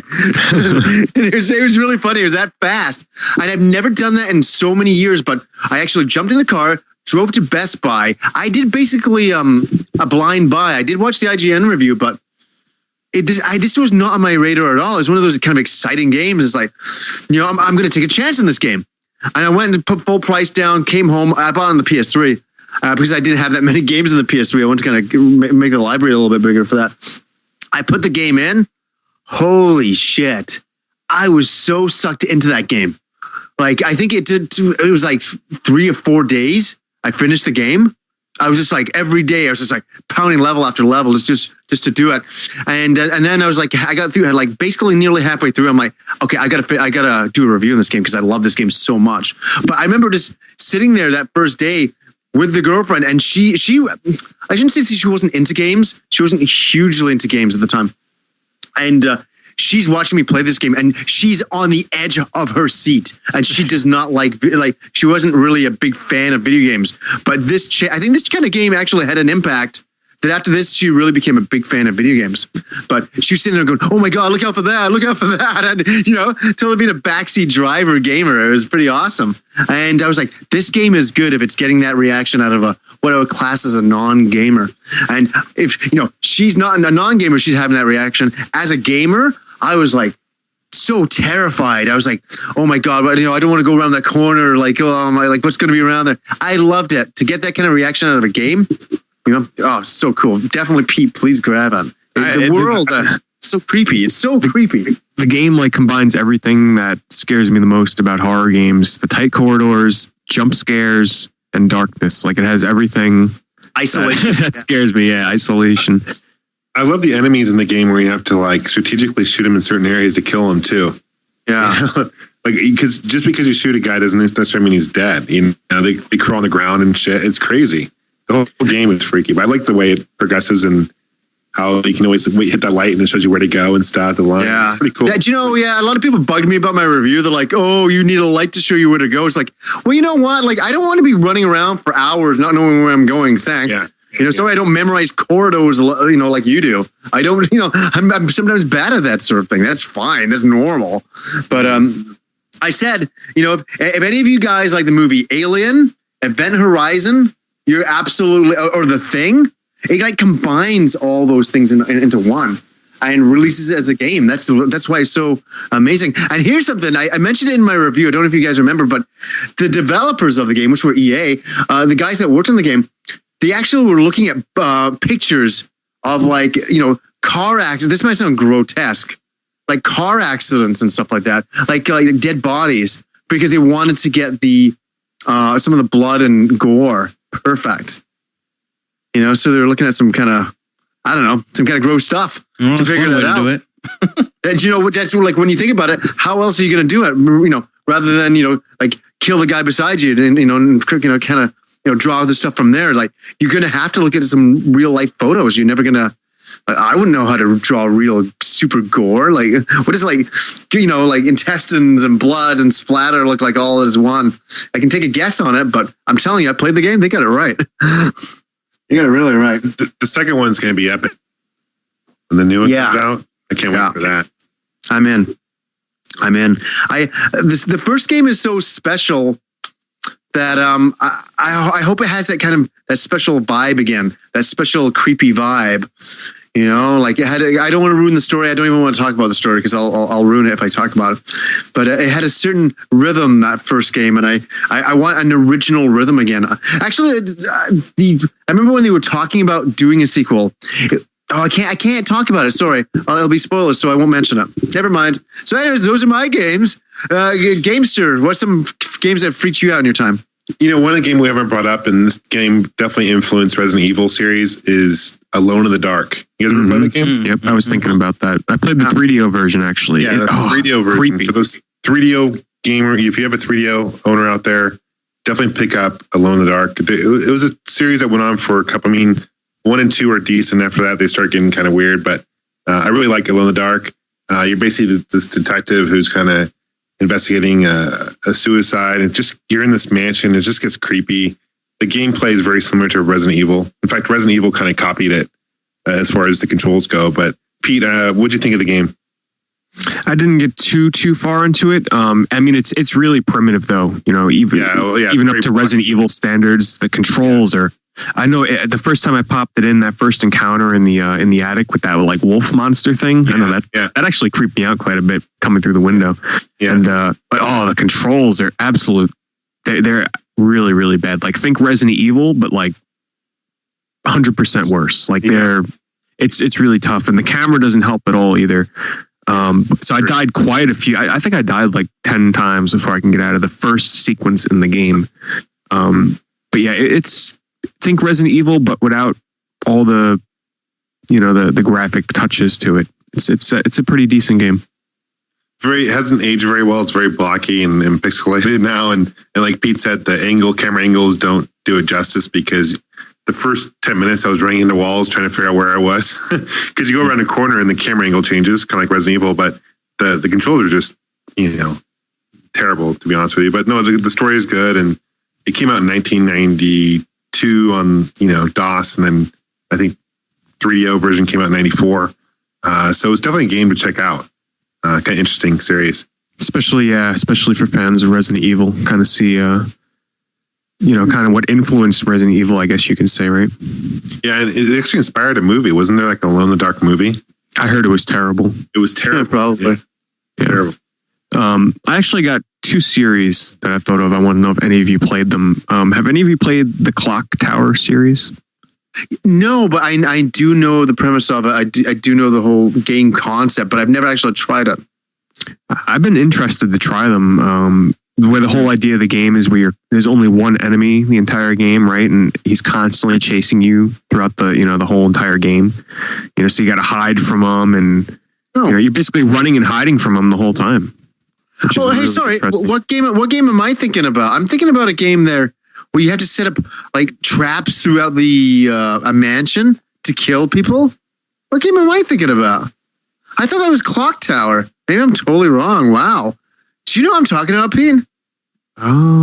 Traps. Like it's like I'm thinking, is it PS1 or something? I remember it was like only one of them came out. Maybe there was a sequel, and you had to set up all these traps in a mansion to kill people walking through. I could have sworn that's what I read. I'm watching a video right now of the first Clock Tower. Maybe I'm getting my wires crossed. If anybody's has a clue of what game I'm talking about, please mention it in the forums, because I remember something like that. I was like, oh, that'd be interesting. And then you mentioned Clock Tower. I was like, oh, that's what that is. But Clock Tower's definitely the one where you run from this one guy the whole game. I'm looking at it right now. So how does it work? You're just running from one guy? You're just running and hiding from this guy. Yeah, I've never played it. That's why I was wondering if any of you ever did it. I'm watching a video. It's like really. Let's see the first. So I'm looking here online as well, Pete, and I'm showing that it came out for the Super Famicom in '95, but it was never ported to the Super Nintendo. Came out. Wait, I'm confused now. Does the game look like a point and click kind of game to you? No.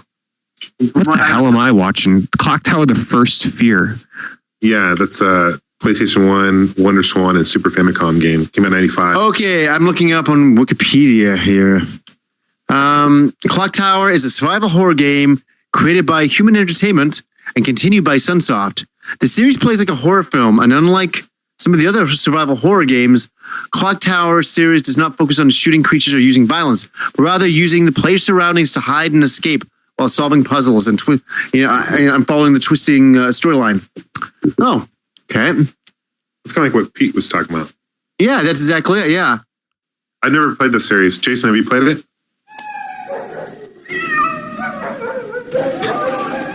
No, I've never played it actually. That translates into no.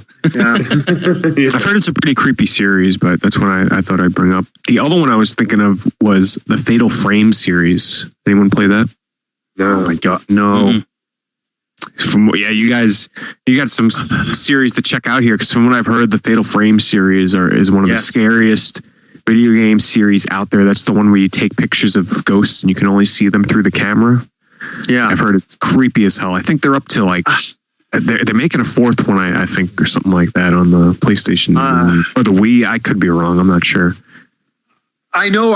Rob will be screaming at the radio right now. I'm sorry, the radio, at his iPod right now, going, "Oh my God!" I know he's a big fan of that game, and I know Brian in Game Deals is an obsessive fan for that series, and I've never experienced it, never played it.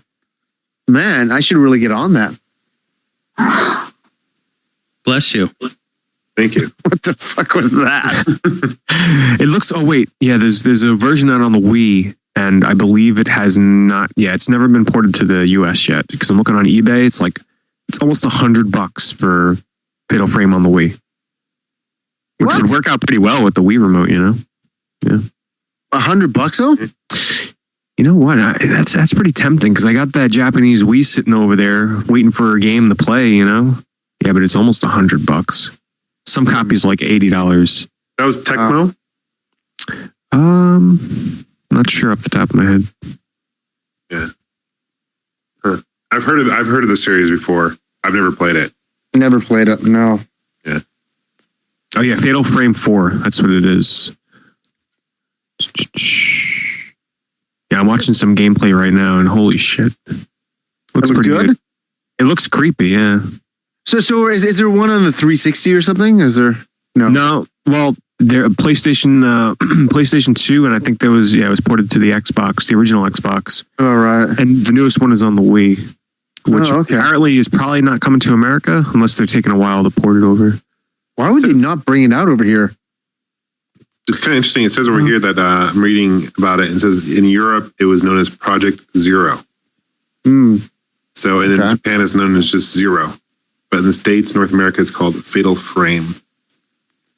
Interesting. They've changed the name. You know what's funny? I actually used to think Fatal Frame when I heard the name of it. I thought it was a mech fighting game. I thought it was like Fatal Frame. I thought the robots were called frames or some stupid thing. God, little did I know. That's funny. I'm watching a gameplay video right now of the 4-player podcast playing Fatal Frame 4 on the Wii. It definitely looks pretty creepy. Really, eh? Video is called Cheapest Scare Ever. Fatal Frame 4. Well, here, you know what? This is funny for me. There's actually basically a horror game that I've never gone into, and it's huge. And Rob will be screaming again, right now. I'm sure many others. Yeah, oh, definitely. Yeah, like many others. The Silent Hill series. I was going to mention that. Please, everybody, don't hang me. But I went to a friend's place and I played the first game and I thought, oh, this is kind of cool. But it never really rubbed me the right way. But for a lot of people, it did. And then they continued on with the series and saw the progression of the series. And I never did. So I don't dislike the series. Not at all. I don't dislike the series. But I never got into it. And I played a bit of The Room, and that was creepy stuff. I was like, ooh, this is kind of weird. Did you ever play any of that, Pete? I played the original, on PlayStation 1 once to get at my grandfather's house. That game was creepy. For me, the creepiest part was the fog, which was probably a hardware limitation for the PlayStation 1. They kind of played with the whole limitations of the system in a good way, and that really creeped me out. I never beat it, but I remember probably one of the scariest parts was the whole... for most people, they're probably going to be like, that ain't the scariest part. But having not beaten the game, this was mine. It's when you get to the edge of the town and, the road sort of like breaks off into nowhere. Yeah. Sort of like it's the edge of the, the end of the world there. It's that was pretty creepy in a surreal kind of way. I actually never played any of the others in the series. 2 for me, just way too creepy. I'm telling you, like that. I could not picture myself playing that now, despite how good it's supposed to be. Like it's some of the videos I've watched of that, I couldn't do it. What about The Room? What about the Silent Hill The Room? Didn't even bother. I looked into it. I watched some videos, and no, just not my kind of series. Yeah. Did you guys play that at all? Have you guys not played Silent Hill? Gamester, like Jason. Yeah, I played the third one. Probably like an hour or two into it. I haven't been too far into it, but it's a good series. Yeah. I haven't played the original first 2. Yeah. We're going to get crucified. Like 5 of them, yeah. But it's a good series. Konami did a really good job with it. It's a huge series. Unfortunately, I haven't played any of them. Isn't that weird? Where Rob, he's played everyone. He lives for the game. He's finished them all. He rants and raves. I kind of live a little vicariously through Rob about the Silent Hill series. He'll be telling me all about it. So I know he was telling me that he plays it with his wife. And they that's their kind of game to play. Yeah, they love playing that. Yeah, type of thing. But there's so many people out there that love Silent Hill. So it's not. Yeah, we need to get maybe more educated on the Silent Hill. It's just one we haven't looked into that much. That's all. It's not. Yeah, for sure. I have a question for you guys. Is there any horror game that you just absolutely do not like? Just kind of you play it and you cringe. You just don't like it at all. I don't know if anything I dislike like that I would hate to go. Oh my god, not that horror game. I don't know. I was trying to think. Blood and Guts. Like I can't think of anything offhand. There's one that I played for the NES. Friday the 13th. Have you ever played that game? Oh, of course. Horrible game. I cringe even today just thinking about that game. It's a side scroller platformer, and then it's got a kind of 3D. You go in this house kind of room where you find Jason, but it's crazy. Well, the angry video game nerd did some great episodes on that. Right. He did. And like Friday, like it was the other one, Nightmare on Elm Street and stuff like. He covered those pretty good. So I just remember as a kid getting. Do you remember that? Getting so frustrated playing that freaking game, man. Mm-hmm. Oh my god, it's horrible game. It really was horrible. Didn't do the movie justice at all. A lot of those old Nintendo games based on movies are not very good. Most of them aren't very good. Yeah. Besides Batman. Batman was good, but Batman was good. Yeah. Batman was really good. And I don't want to, we'll leave that for another episode. I could rant and rave about the original Batman on the NES and how freaking amazing that was. And if you still play that to this day, it's still good. I liked actually Who Framed Roger Rabbit was a pretty decent game too. I did not like it because I didn't get it. I remember just starting off in that room and I'm like, okay, let me do something. And I'm like, okay, what am I doing? Where am I supposed to go? Yeah, it was kind of confusing to figure out what to do exactly. It really was. But once you figure it out, though, the game's really good. Yeah. But you're going to need like a manual or something, for sure. Yeah. I always got the cartridge of a friend and I was like, okay, what the fuck do I do now? I was always trying to punch that main character in that first room and that's about all I could do. Oh, no, you start off as that main guy, don't you?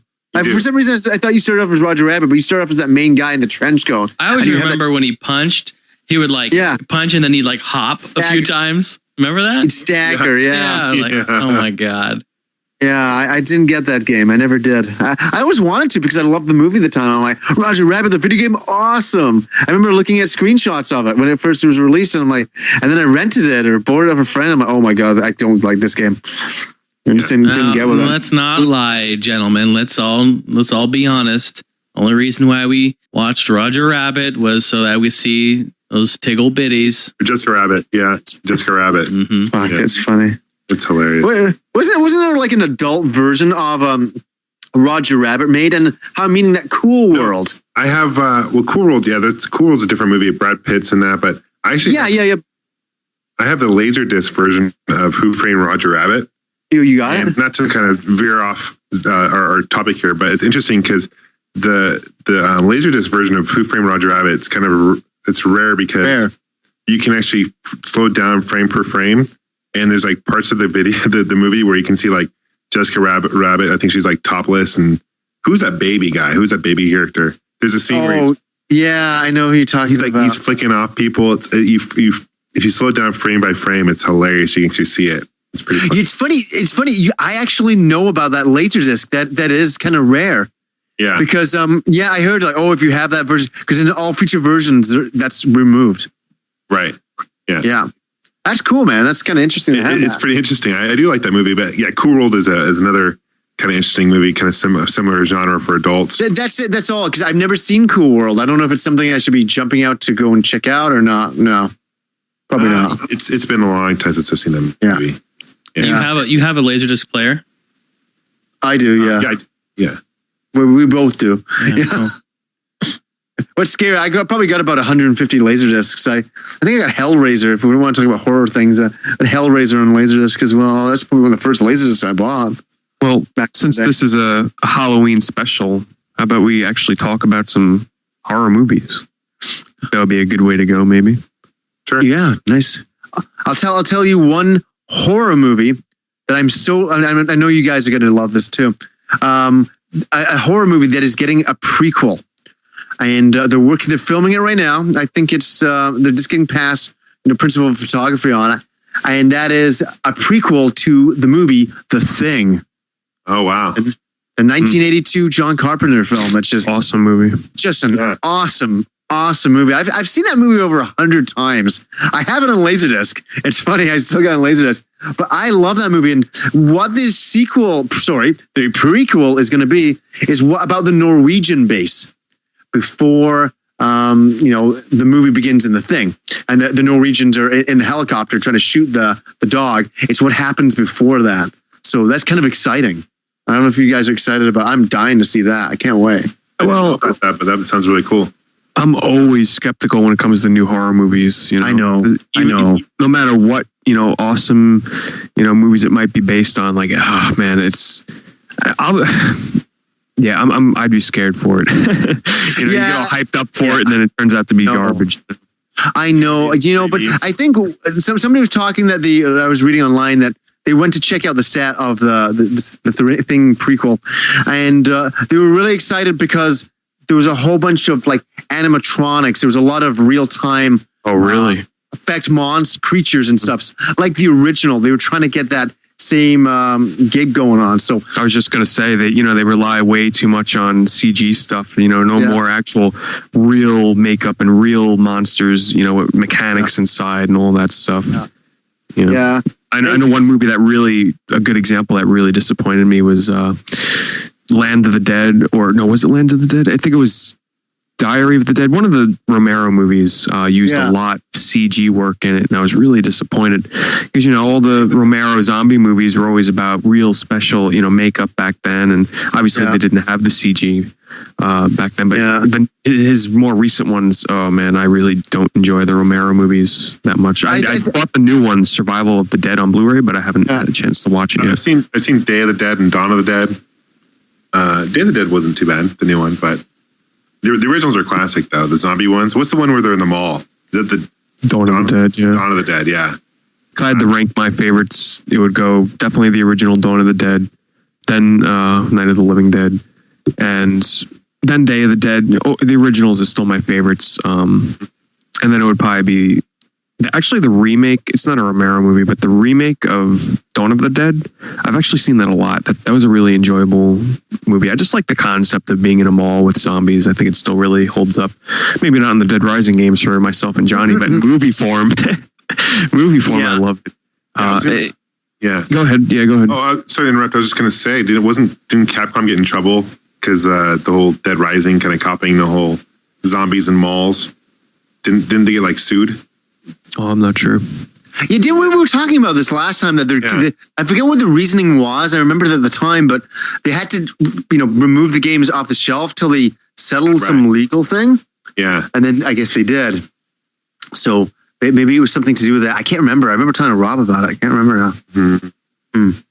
But like Jason, what's a favorite horror movie of yours? Well, it's kind of sad because I don't watch a lot of. Well, it depends. What type of horror movie are we talking about? Are we talking? I don't know. It's a movie that scares the crap out of you that you've watched. I thought we're talking about horror, the WHORE. Yeah, I took that from Gamester. He said it earlier. I give him credit. Yeah, I know. You know what? I don't watch a lot of horror movies because I get scared and then I have nightmares and I wet the bed. Yeah. So you're kind of like the opposite of me. You can actually play horror games and you can't watch movies. I can't get enough of horror movies. Like, I've got hundreds of horror movie DVDs. Well, and everything. Pete, I got a question for you. Like, a movie that really bothered me? This is going to sound so funny. Is that movie Sunshine? Have you seen that? I haven't. Know what's it about? It's just like it's a science fiction movie about basically the sun is is going to die out and the Earth is going to of course die without the sun. So they're going to on a mission, a space mission, to reignite the sun. I've heard about this movie. And, it's one of those movies. It's like Event Horizon. It's just isolation. It's not particularly, like scary, but it's more psychologically scary. There's a lot of different types of horror, right? And those types of movies scared the living bejeebus out of me because I don't like isolation and, being in a spaceship, far from Earth and they're on their own and everything's going wrong and people are getting blasted out airlocks, and then they're getting brought back in and it's kind of Aliens. What's that?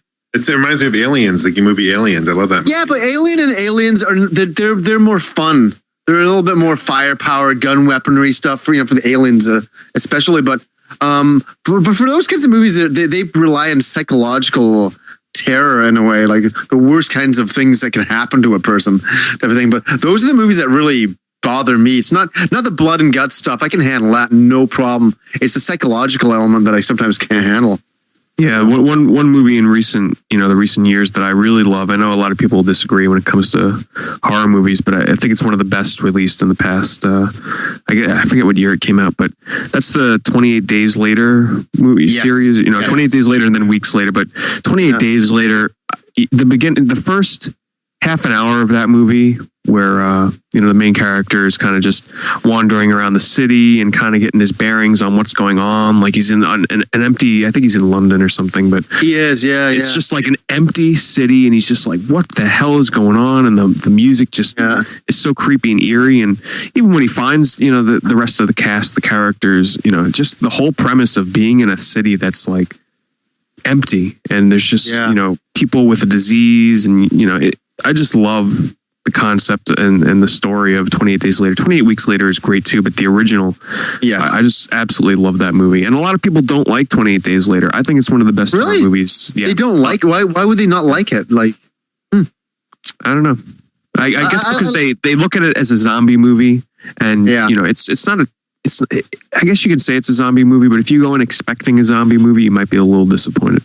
Well, you can agree with this, that movie starts off a certain direction, and then at the end it goes a completely like the storyline goes really dead weird, almost like two different movies. I would agree. Yeah, and maybe that's why it splits the audience or whatever. Maybe they don't like the second half, maybe they don't like the first half. I don't know. Weren't the zombies kind of fast in that movie too? Yeah, they run. They run, which is kind of unique, because I know in the old zombie movies they typically walk and kind of crawl and whatever, but that was I like that movie a lot. Have you guys ever seen the movie 30 Days a Night? Oh yeah, I was going to mention that. Based on a graphic novel, fantastic movie. Is it?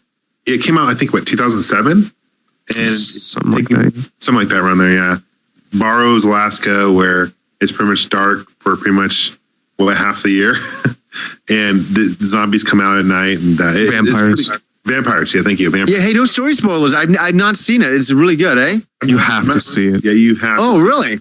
You have to see it. I've seen it probably about 15. It's like my mom, one of my mom's favorite movies ever. She's watched that movie every time it's on TV. Really? She's seen it so many times. Yeah, because my family loves horror movies, and that's definitely one of our favorites. Yeah. I get that, then. I actually just watched the sequel. It's called 30 Days of Night, Blood something or whatever. It wasn't that great at all. I put it on Blu-ray. It was pretty terrible. Is it? I think it was direct. Yeah, it was direct to DVD, so it wasn't in theaters. I think. Yeah. Here's one for you guys. I don't even know what category to put this movie in, and I'm sure you guys have heard about it.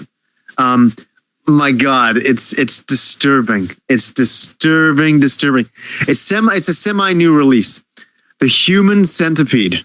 I can't wait. Pre-ordered Blu-ray. No, but I am very interested in seeing it. Are you? Why don't you go ahead, John? You have the privilege of explaining the plot to everybody. Oh my God, do I want to? I only made it 10 minutes into the movie and I had to turn it off. I couldn't do it. Wait, the movie's out? Well, yeah. I acquired my copy, we'll say, from the land. Is it released on DVD though? I don't believe. I think it's coming out. Yeah, I think I can eBay right now. Yeah. Okay, so go ahead and explain. Oh, so okay, I won't know spoilers, but I'll explain them. Have you heard about this game, sir? No, I've never heard of it. Oh boy, Jason, have you heard about this? I have heard about it, but just the name. Okay, I want the audience to brace themselves. Oh my God, it's out. It's out. I'm ordering my copy. Oh, you should wait to hear what I have to say first. Was that a whale sound? It was like coyotes or something. I don't know. Yeah, like, what the hell's going on? I think you better have another sound effect ready, Jason, after you hear this movie. Yeah, perfectly. Okay, so I had heard about this movie, but I didn't know about the plot. So I want to stress again to the audience, please. This is kind of disturbing stuff. I didn't make this movie, so don't hold me accountable for me telling you about what this movie's about. Wait, hold on. Before you begin, here's a quote off the cover of the DVD. A masterpiece of perverse originality, a truly unique experience. So go ahead. Okay. Thanks for the setup. Thanks for the setup. 9 copies sold from this auction here, so people are buying it. Okay. So what the movie is about, this is disturbing stuff. It's about a scientist, or a mad scientist, we'll call him, as a crazy guy. And he kidnaps 3 people. And he used to be a doctor. in the movie. And I think he used to separate Siamese twins. And what he wants to do, it's his fascination to do it. He's done it with other animals, but he wants to do it with people. And he wants to create a human centipede of people. So, can you understand how that could possibly work, guys? You would take body parts and just attach them together. No. Oh yeah, that would be that would just be like a horror movie and create some ghastly monster. But the problem with this is it's more real than you'd want to hear about. That it's okay. I'm just gonna say it again, everybody. I did not make this movie, but it's got a lot of people. Everybody heard about it, and then A lot of controversy. Controversy. It's a very controversial, disturbing movie. It's that he attaches 3 people together, ass to mouth. Okay? And he creates one digestive tract that goes through all 3 individuals. So the first person in the human centipede would eat, and then it would go through the second person who's attached to that person's ass from their mouth, through them into the other person, ass to mouth, and then you get the idea. I don't need to get any more graphic than that, but so I had heard about this movie and I was like, oh my God, are you serious? So I downloaded it to see what is this a comedy? What is how is this gonna come off to the audience? Is he gonna play this really straight the way he's directing it? I downloaded it. So Johnny, let me get this straight. Does it eat the poo-poo? Oh fuck. Eat that poo-poo. Exactly. Yeah, nobody's gonna know what the heck is going on with that. But yes, right, joke. Yes, this is what the setup is. So can I just be the first to say, what the fuck? I know. It's on Blu-ray too. I love the fucking. Okay, so I downloaded it. I had a disturbing curiosity. I'm like, okay, what is this movie going to be about?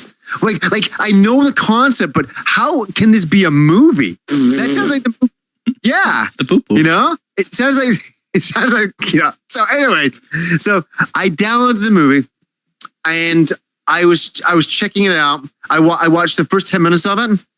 I watched the point where he kidnaps the people, and he's telling them. All he's doing. He's telling them what he's going to do to them, and I turned it off.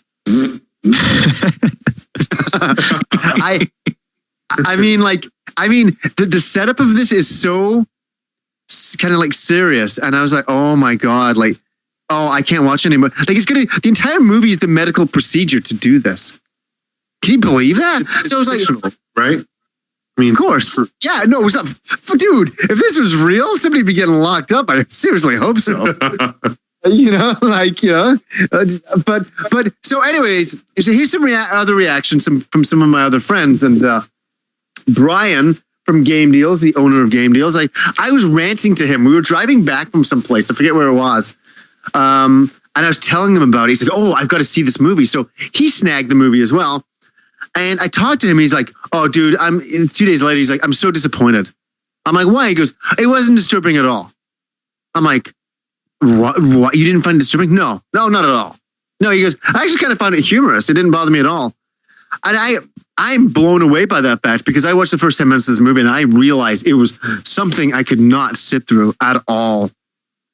So, Pete, good luck with it. And I want you to come back to us and tell us what you think of the Human Centipede when you get to see it in all its 1080p glory on Blu-ray. It sounds like it would make a fantastic video game. A fantastic video game. The first time I saw the trailer on YouTube, I thought it was a joke. I was like, oh, that's funny. That movie will never come out. And I'm like, holy shit, it's real. I could totally see this on the Wii. I could see it working on the Wii. Oh my God. You had me at ass to mouth. Yeah, exactly. It's horrible.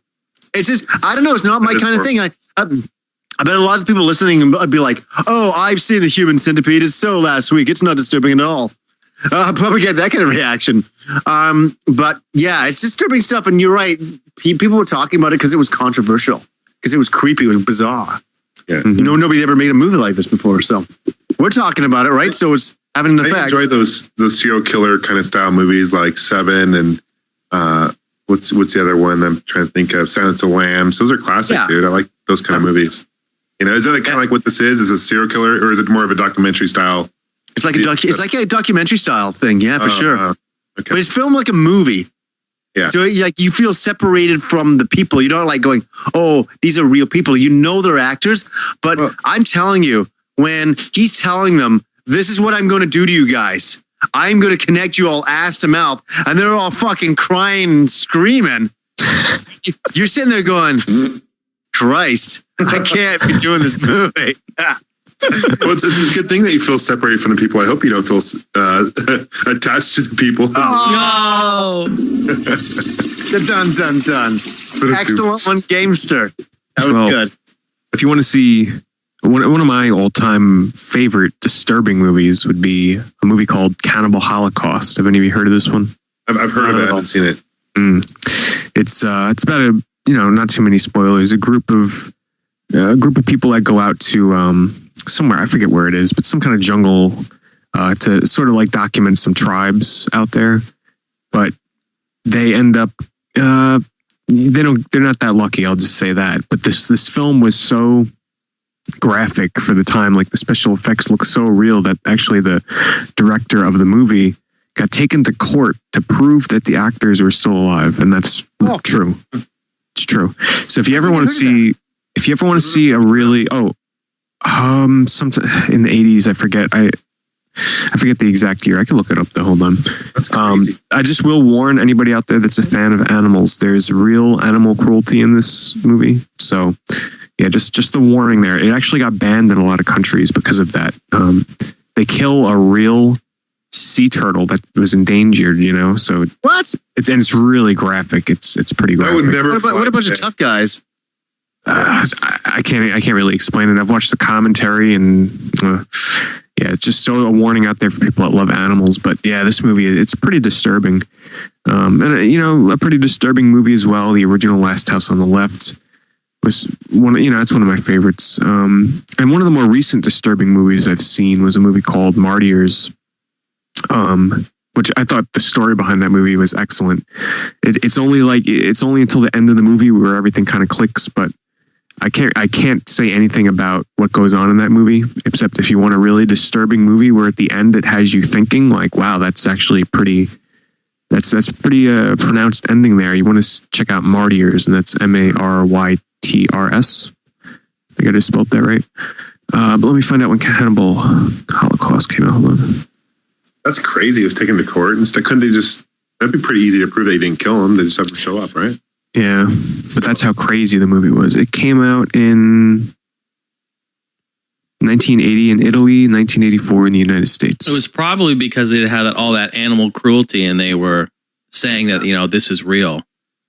You know what I'm saying? And then they're like, well, if you did it to animals, then what the hell? Yeah, well, the human actors in the movie, like the effects, just look so real. It was pretty crazy, and it's nuts. I'll just say it takes a little bit for the movie to get rolling, though. So if you're gonna watch this, you gotta, it doesn't get crazy until like the last half an hour. Is it an Italian movie? Yeah, but it's got English. No, I think hold on, because I watch so many of the Italian horror movies, it doesn't even faze me if they dub it over with English. I think they spoke English in the movie. Like, I'm sure there's an option for English subtitles if you want the original Italian audio. Movies like freak me out the most are like Exorcist, like the original Exorcist. Because I believe in that stuff. I believe that people can get possessed. And also, you guys ever seen Paranormal Activity? Seen what? Mm-hmm. Paranormal Activity. You ever watch that? No. Came out last year. No. It's fictional, but it's without any ruining the plot. But a girl gets possessed, and it's about this guy. He's got a home video camera, kind of like the Blair Witch. You've ever seen the Blair Witch? Mm-hmm. Yeah, it's like with a home video. But those movies freak me out. Like my wife and I will watch. It's a TV show called Paranormal State, where it's these guys who document these like paranormal activity stuff going on, and that stuff is freaky, man. I can't stand that stuff. Demonic Only because possession and just crazy. on TV, there's so many like ghost shows and paranormal shows. It's like, come on. This is different though. This is different. Like I was watching an episode the other day, and this guy had this box. I forget what they call it, but it picks out the white noise. So like they're talking these like demons, and it kind of filters. Somehow it does it. It filters out like the white noise in real time. So they're asking these people, like these demons, like these questions, and you hear this box. So like you hear them respond. It's weird. Yeah, but how staged is it? I guess Exactly. I don't know. Real, it could be, but Paranormal Activity, I enjoyed it. I wasn't scared by it, except for maybe the last minute or two. I like the ending. I thought it was pretty good. But the rest of the movie was okay to me. I'm not a huge fan of ghost, kind of paranormal movies in terms of scare factor. But real fast. I was going to say real fast. I just want to say, here's Wikipedia's thing for Cannibal Holocaust. It says, is a well-known exploitation film because of the controversy following its release.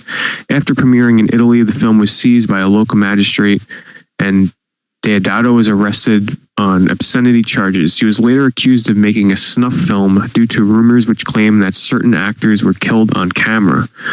He was later cleared of these charges. The film was banned in Italy, UK, and Australia, and several other countries due to graphic depiction of gore, sexual violence, and the inclusion of 6 genuine animal deaths. Wow. Many nations have since revoked the ban, yet the film is still barred in several countries. Excellent. Yeah, so that's check out that crazy. movie. Yep.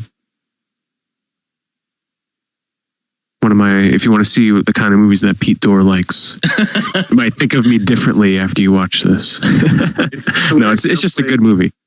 It's interesting you don't play horror games, but you're on to these movies and stuff. I love this. It's funny. I could talk about horror movies all day.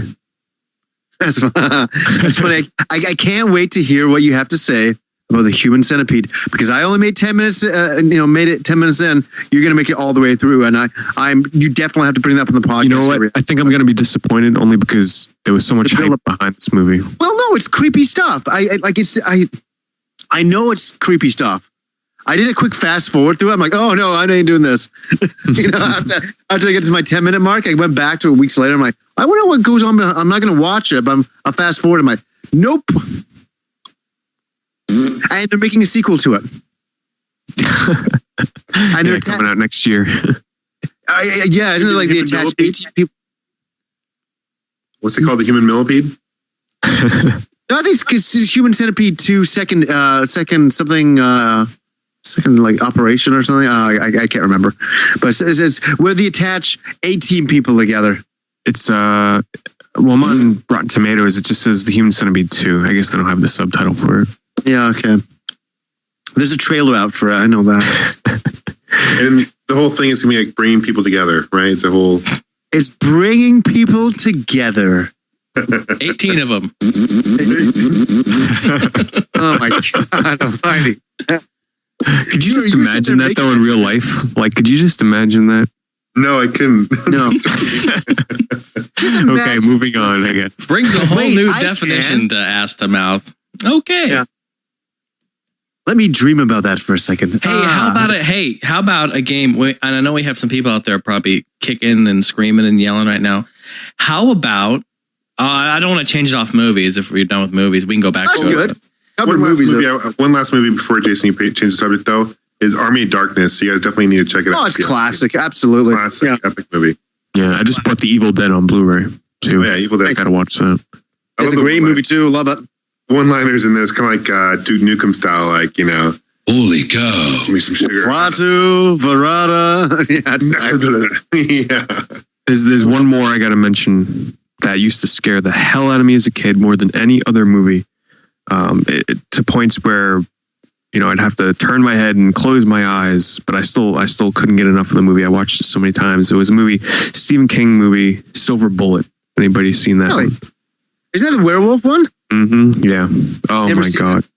That movie, especially the ending, that movie used to scare the hell out of me. I mean, I watch it now and it's like, oh, that's funny. I used to be scared of that, but man, as a kid, that was some scary movie. It used to be. What about the other Stephen King one, the It? Everybody remembers It, right? I've never watched it only because I heard, it's long. Yeah. What is that movie? Like 2 or 3 hours long. And clowns just VHS. It was like 2 VHS tapes. I remember that. Like, yeah, I remember that. Yeah. I think I rented it actually, and we tried watching it and couldn't finish it. It was just it kind of bored me. A clown movie that creeped me out was a movie called Clown House. That's one of my favorites as a kid. It's about a clown that's a serial killer going after some kids. Pretty, I watch it now, and of course, it's like that not scary at all. How about the Killer Clowns from Outer Space? Have you guys seen that? No. No, Rob, I think has a copy of that. Yeah. I'll tell you, I'm not It's hilarious. I'll tell you, I'm not a big fan of like kind of slapstick comedy horror movies. The only one that really stands out to me that I love in that genre is Dead Alive. Oh, Dead Alive I want to talk about that. That's such a great movie. That movie. Anytime my grandparents come over, I put that movie on, and they make believe that they can't stand watching it, but they watch it. It's just such a crazy over the top movie. Pete, my favorite line from that: "I kick ass for the Lord." Remember that? I love that. One of the absolute goriest movies out there. Oh, there's one more I got to talk about. Speaking of gory movies, but before I move on from that, Dead Alive is crazy amount of gore. It's actually directed by Peter Jackson. So Lord of the Rings fans, if you want to get your history behind Peter Jackson's early goings, check out Dead Alive. It's just a really over the top kind of comedy horror movie. A lot of gore, a lot of blood, really silly. Yeah, wouldn't that be, guys? Yeah, definitely. If any of you guys are out there and you haven't seen Dead Alive, go and find some way to get it, rent it, whatever means you need to do to get it. Go get Dead Alive and watch it on Halloween. That'd be pretty cool. With your it's friends. a really good movie. Yeah. Oh, definitely with some friends. It's more fun. It's a good date movie. I remember I watched it with this girl I was seeing one time, and she introduced me to it, and we sat down, and I loved the movie. I bought it on DVD right after that. I just had to have it. Here's a classic. Have any of you heard of or watched the movie Tokyo Gore Police? Oh, I own it. Yeah, I own it. I got it. Love that movie. You love it. I don't love it, but I bought it on DVD. Yeah. Maybe love it is a little strong, but I highly enjoy it because it's so over the top. It's wild stuff. I love it. Well, there I go again. I just love the over the top action sequences in that movie. Yeah. I mean, it gets to the point where, it's so gory where, people's legs are getting chopped off, and the amount of blood that's gushing out of their legs it propels them in the air, sort of like an airplane. Crazy stuff.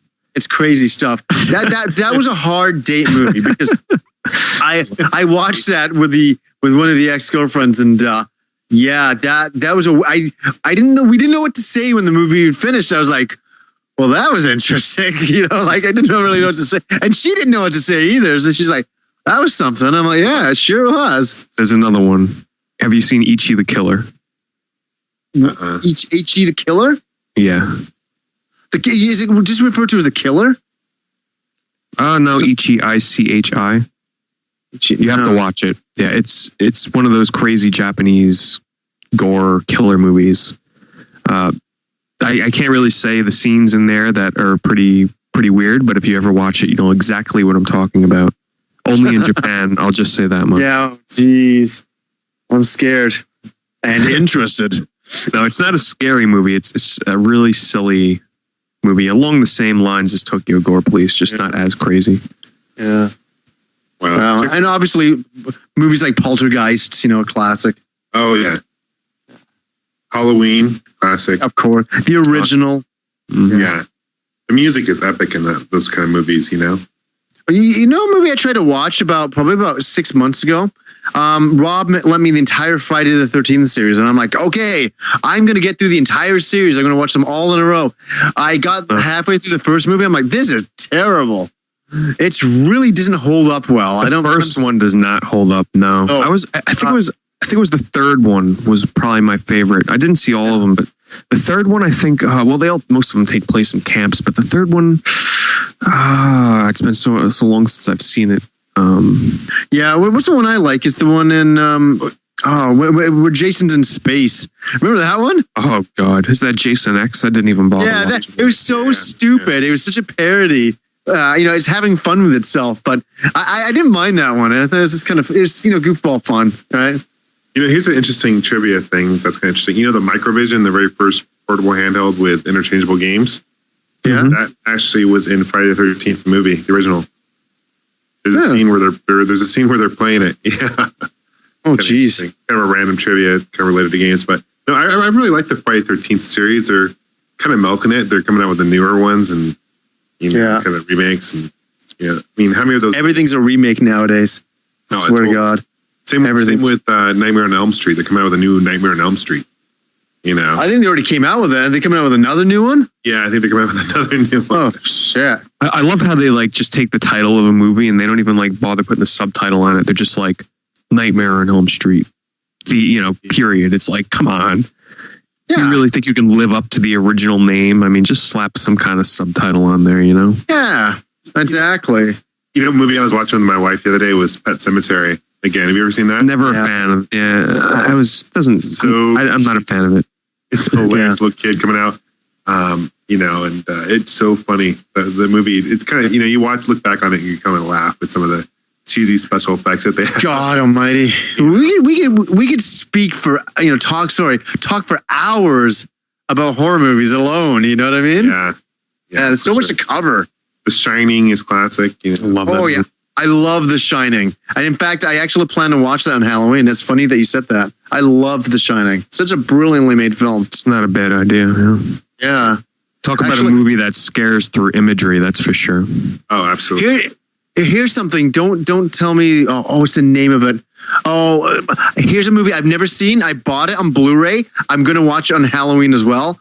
Please don't tell me any spoilers because I've never seen it. I know it's a classic 80s movie that I've never seen, and that's Monster Squad. I actually just saw that because someone... Don't ruin it for me. I'm going to watch it. I never saw it as a kid. I'll just say this much. If I had seen that as a kid, I would have really, really loved it.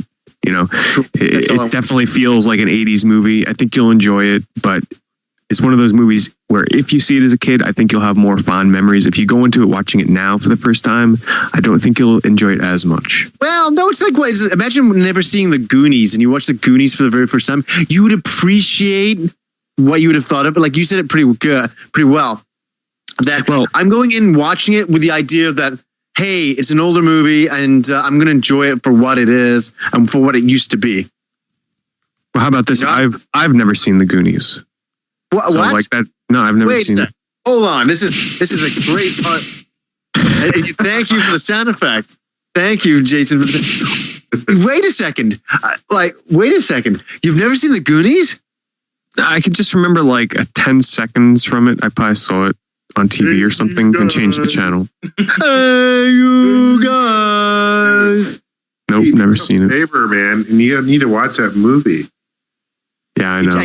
I'll lend it to you. If you want to watch it, dude, I'll lend it to you, or just you can probably get it for pretty cheap, or Netflix. Oh, it's a classic movie, man. Oh, is it? Yeah, it might be on Netflix. That's a good idea. It's also it's on Blu-ray. It's coming out, I believe, in the beginning of November, if I'm right. I actually own the Blu-ray of it because I ordered it from Europe, and that's the only place you can get the Blu-ray of it right now. I ordered that months and months ago, but definitely got to see the Goonies. It holds up pretty well, actually. I watched it 2 weeks ago on Blu-ray. Wow, I can't believe you haven't seen that. Wow. Nope. Jeez.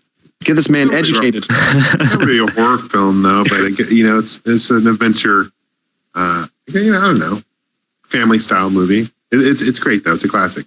Sorry, Jason, you've seen The Goonies, right? Yeah, I've seen The Goonies. Okay, I'm always amazed when somebody says they haven't seen it. Dude, Jason's from the Oregon area, man. He's probably been to the coast. Yeah. Shit, I was there when they were filming it. I was in the house. I was upstairs. No, all the way upstairs.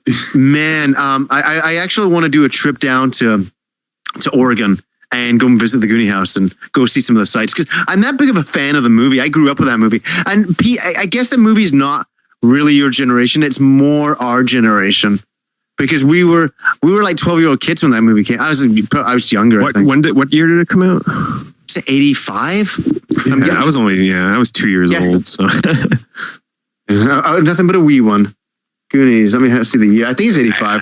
I guess it was just one of those movies that, I just 85. Never discovered. I never, was lucky enough to rent it as a kid or, Well, you know what? Don't, I'm not hyping it up. Like, honestly, it's a good film. Like, don't go in going, oh, this movie's going to change my life. It's not going to. It's just a classic 80s movie. That is all. For sure. Definitely see that movie though. The Christ. soundtrack is just epic too with Cyndi Lauper. yeah. The Goonies are good enough. It's classic like Animal House. It's classic like Porky's. It's classic like Yeah. Oh, those are old movies, Jason. I don't know about that. I'm kidding you. I can't believe you brought up bringing up Porky's and Animal House. Now those are old. Those are some old schoolers. That stuff. Those are like American Pie. Those are those are like the classic gems that my parents call classic gems. Yeah. That are great. Yeah. Oh my God. So we got sidetracked. I was so blown away that I would still love to talk about my game. Okay, go. I don't know. I don't think so. We're going to talk about more about movies for another 2 hours. Hold on. Before we move away from movies, just a couple more I got to throw. Oh, Jesus Christ. Not going to happen. You guys got me going now. An episode where I can actually talk about something. The Texas Chainsaw Massacre, the original. Anybody? Yeah. Classic. Interesting fact about that movie. There's only one scene in the whole entire movie with blood and gore. Would you believe that? Interesting. Everything else in the movie is all done through imagery. There's no, you think Texas Chainsaw Massacre and what comes to mind? Chainsaws and people getting chopped up. The original, nope. Only one scene in the whole entire movie where any blood is shown. Amazing. Squirting. Yep. Really impressive. Also a great movie. Another imagery type horror movie is Suspiria. Anybody seen that? Dario Argento movie?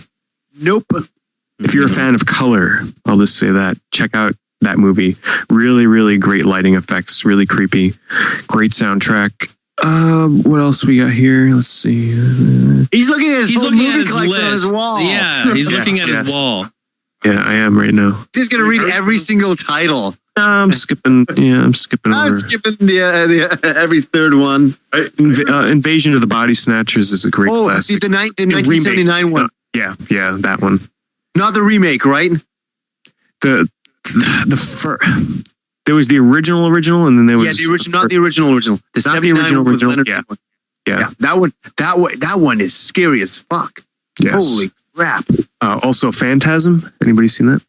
I know of it. Never seen it. Creep Show. Oh yeah, classic, right? Mm-hmm, yeah. Where's my birthday cake? I guess that's good enough. Oh wait, one more that I have to mention in terms of recent good horror movies is a movie called Quarantine. It's a remake of a Spanish horror movie called Rec or Record. Great creepy movie. A lot of horror movies that come into the theaters, I should say. There's not many good ones anymore these days, and that's a good one. Quarantine, check that one out. And that about does it for me. I'll save you guys. I really like just one more thing. I like the Saw series too. Mm-hmm. Yeah. I haven't watched any of the recent ones. I've only seen up to Saw. I think I saw 4, and that was the last one that I've watched. But the original, the first and the second, are really, really great. Saw 3D. Yeah, looks really, really good too. It's coming out this month. Interesting. I'm getting tired of 3D movies. Yeah. No, I'm not. Does everybody keep saying that? 3D movies are interesting and cool. I like 3D movies. They're interesting if it's like Star Wars in 3D. Hell yeah! I totally go see that. Yeah, that'd be. Sorry, you guys are into seeing Star Wars in 3D? Oh yeah. I'm not. Checking out for that. You guys are kidding me, right? What? You guys are like. I'll be online for that shit. What? Okay, okay. Knocking 3D movies for. First of all, before we get into this, you say, oh, I don't know, I don't like 3D movies. What is your reasoning first? Exactly. A little too late there, Pete. Okay, so, I'll just say I haven't seen the only 3D movies I've seen in the theaters, or I've seen, a couple of the Pixar movies I saw Up and Toy Story 3, which I thought were really, really great. But when it comes to movies that they're just throwing 3D in for the hell of it, dude, what is Star Wars? Yeah, but that means something though. No. Whoa, we enter a whole different zone here. Star Wars was created as a 2D movie. They're doing a conversion on it. It was not meant to be seen in 3D. This is Star Wars we're talking about here, not Clash of the Titans. It doesn't matter. It really doesn't matter. Like Star Wars, they're good films. I love Star Wars. I like 4, 5, and 6. I won't get into the my dislike of the first three. That's whatever it is. But all he's doing is a cheap conversion on there. Yeah, but because the movies were not shot in 3D using that new camera, with the two lenses on it. So it's an up conversion no matter what anybody says. You're talking to somebody that buys every single edition of Lord of the Rings on DVD and Blu-ray. So do I. That's just the same thing with Star Wars 3D. I'm not going after you, but I'm just saying, it's just an up conversion. It's really I love Star Wars more than anybody. I really do. I'll just say this though: the chance to see Star Wars again in the theaters is enough for me to I agree to go see it. It's George Lucas. He's a marketing genius because he does this stuff. He's going to release it on Blu-ray, and people are going to be excited about that. And he's doing this whole 3D conversion, but he's going frame by frame. So I think it's going to turn out really good in 3D. I'll definitely going to wait in line for that. I just cannot believe he's releasing another version of Star Wars. It's absolutely baffling to the. And you know how he's going to do it.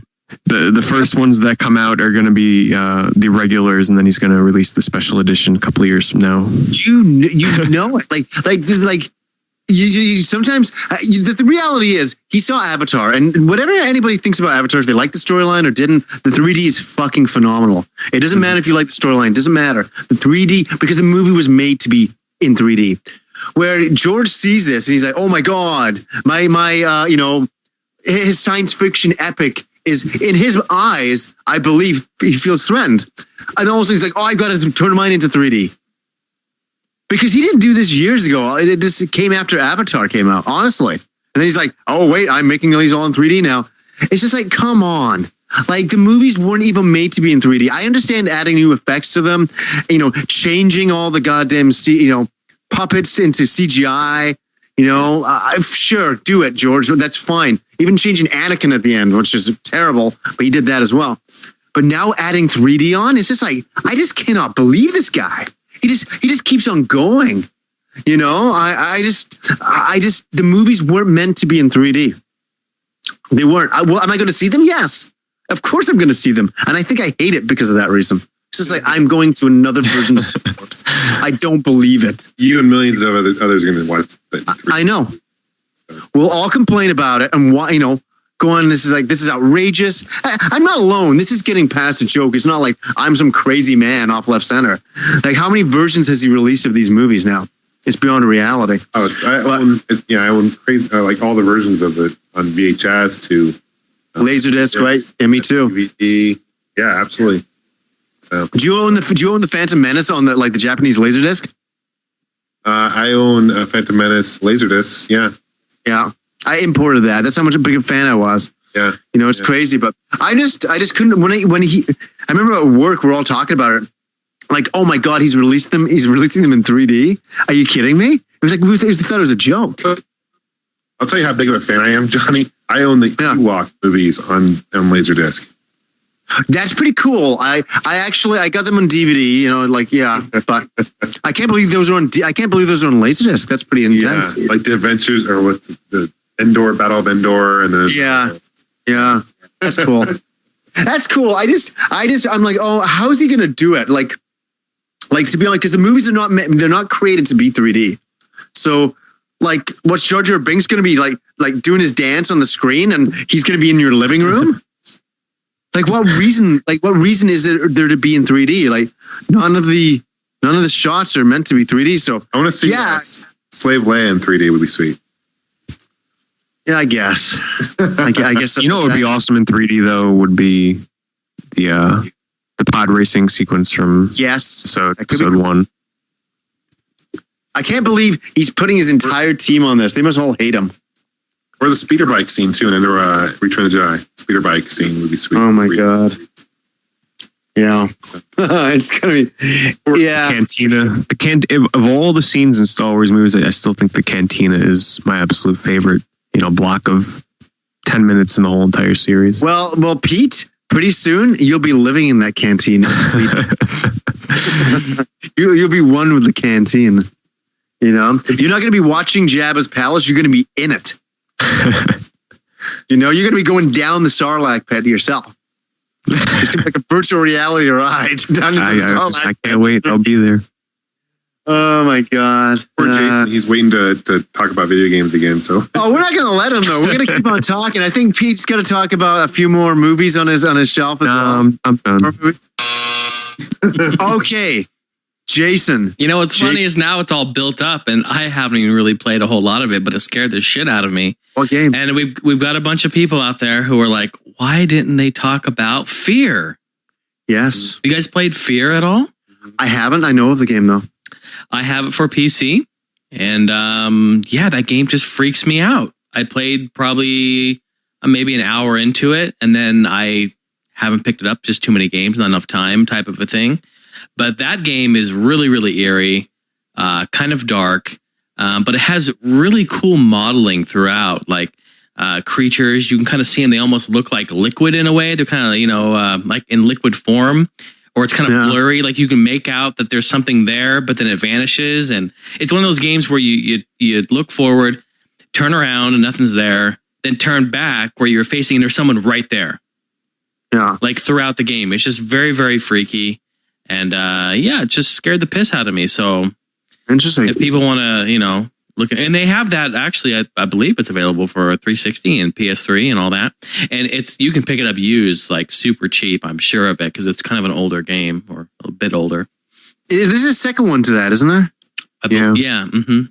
Yeah, okay. I haven't played the second one. I'm talking about the first one, but there is a second one, so definitely one to look into. Nice. And then how about good old House of the Dead? Mm-hmm. I mean, good shooting game. Just classic. I mean, not real scary, but definitely one of the earlier, on rail shooters. One boss in House of the Dead 2 used to scare the hell out of me. It was the one, kind of in my memory. It's like the headless knight, and you're in that maze, and you like crash through the walls. You know what I'm talking about? Yes. Yeah, that used to scare me. I guess I have a fear of things chasing me in games. Definitely. Well, then, Pete, you probably never played Half-Life 2, did you? I actually played the port on the original Xbox, and I actually really enjoyed that game. I never beat it, though. Because things chase you all the time in Half-Life 2. Yeah, but is that later in the game? Or because I remember I played probably a good 6 or 7 hours of it. No, I made it through it fairly easy. Well, like the antlions, I'm just thinking off the top of my head. They always chasing you. Yeah, those are probably the creepiest things. Yeah, that's a great game that you reminded me. I need to go back and play the version of it on 360. I do that once a year. So. I go through and I beat it. I do it every year. Once a year, I just sit down and spend a couple of days and explore the entire campaign. It's a lot of fun.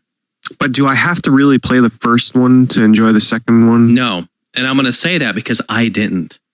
Mm-hmm. I jumped on the Half-Life bandwagon on the second one in 2004. Then by that time, Half-Life 1 was re-released with the Source engine on it. So it looked just like Half-Life 2, but it was the first one. See what I'm saying? So that's when I went back and played all the way through the first one. But you don't need to play through the first one to appreciate the second one.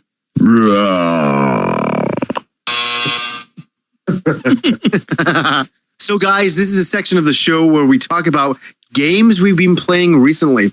And I'll just quickly get mine out of the way. I said in the last episode that I was looking forward to playing Dragon Quest IX and finishing it on the weekend. And guess what happened? I didn't finish it, but I got to the last town. I'm just going to do some grinding, and next weekend I'm going to finish it. I swear it. The legacy of Dragon Quest IX goes on. Ever since episode 1, Johnny's mentioned it every episode. I know, but you know what? With my schedule and all of that, it's amazing that I'm nearing the end of it. I'm pretty happy about that. And I've also been playing another. It's the kind of game where it lasts you that long, you know?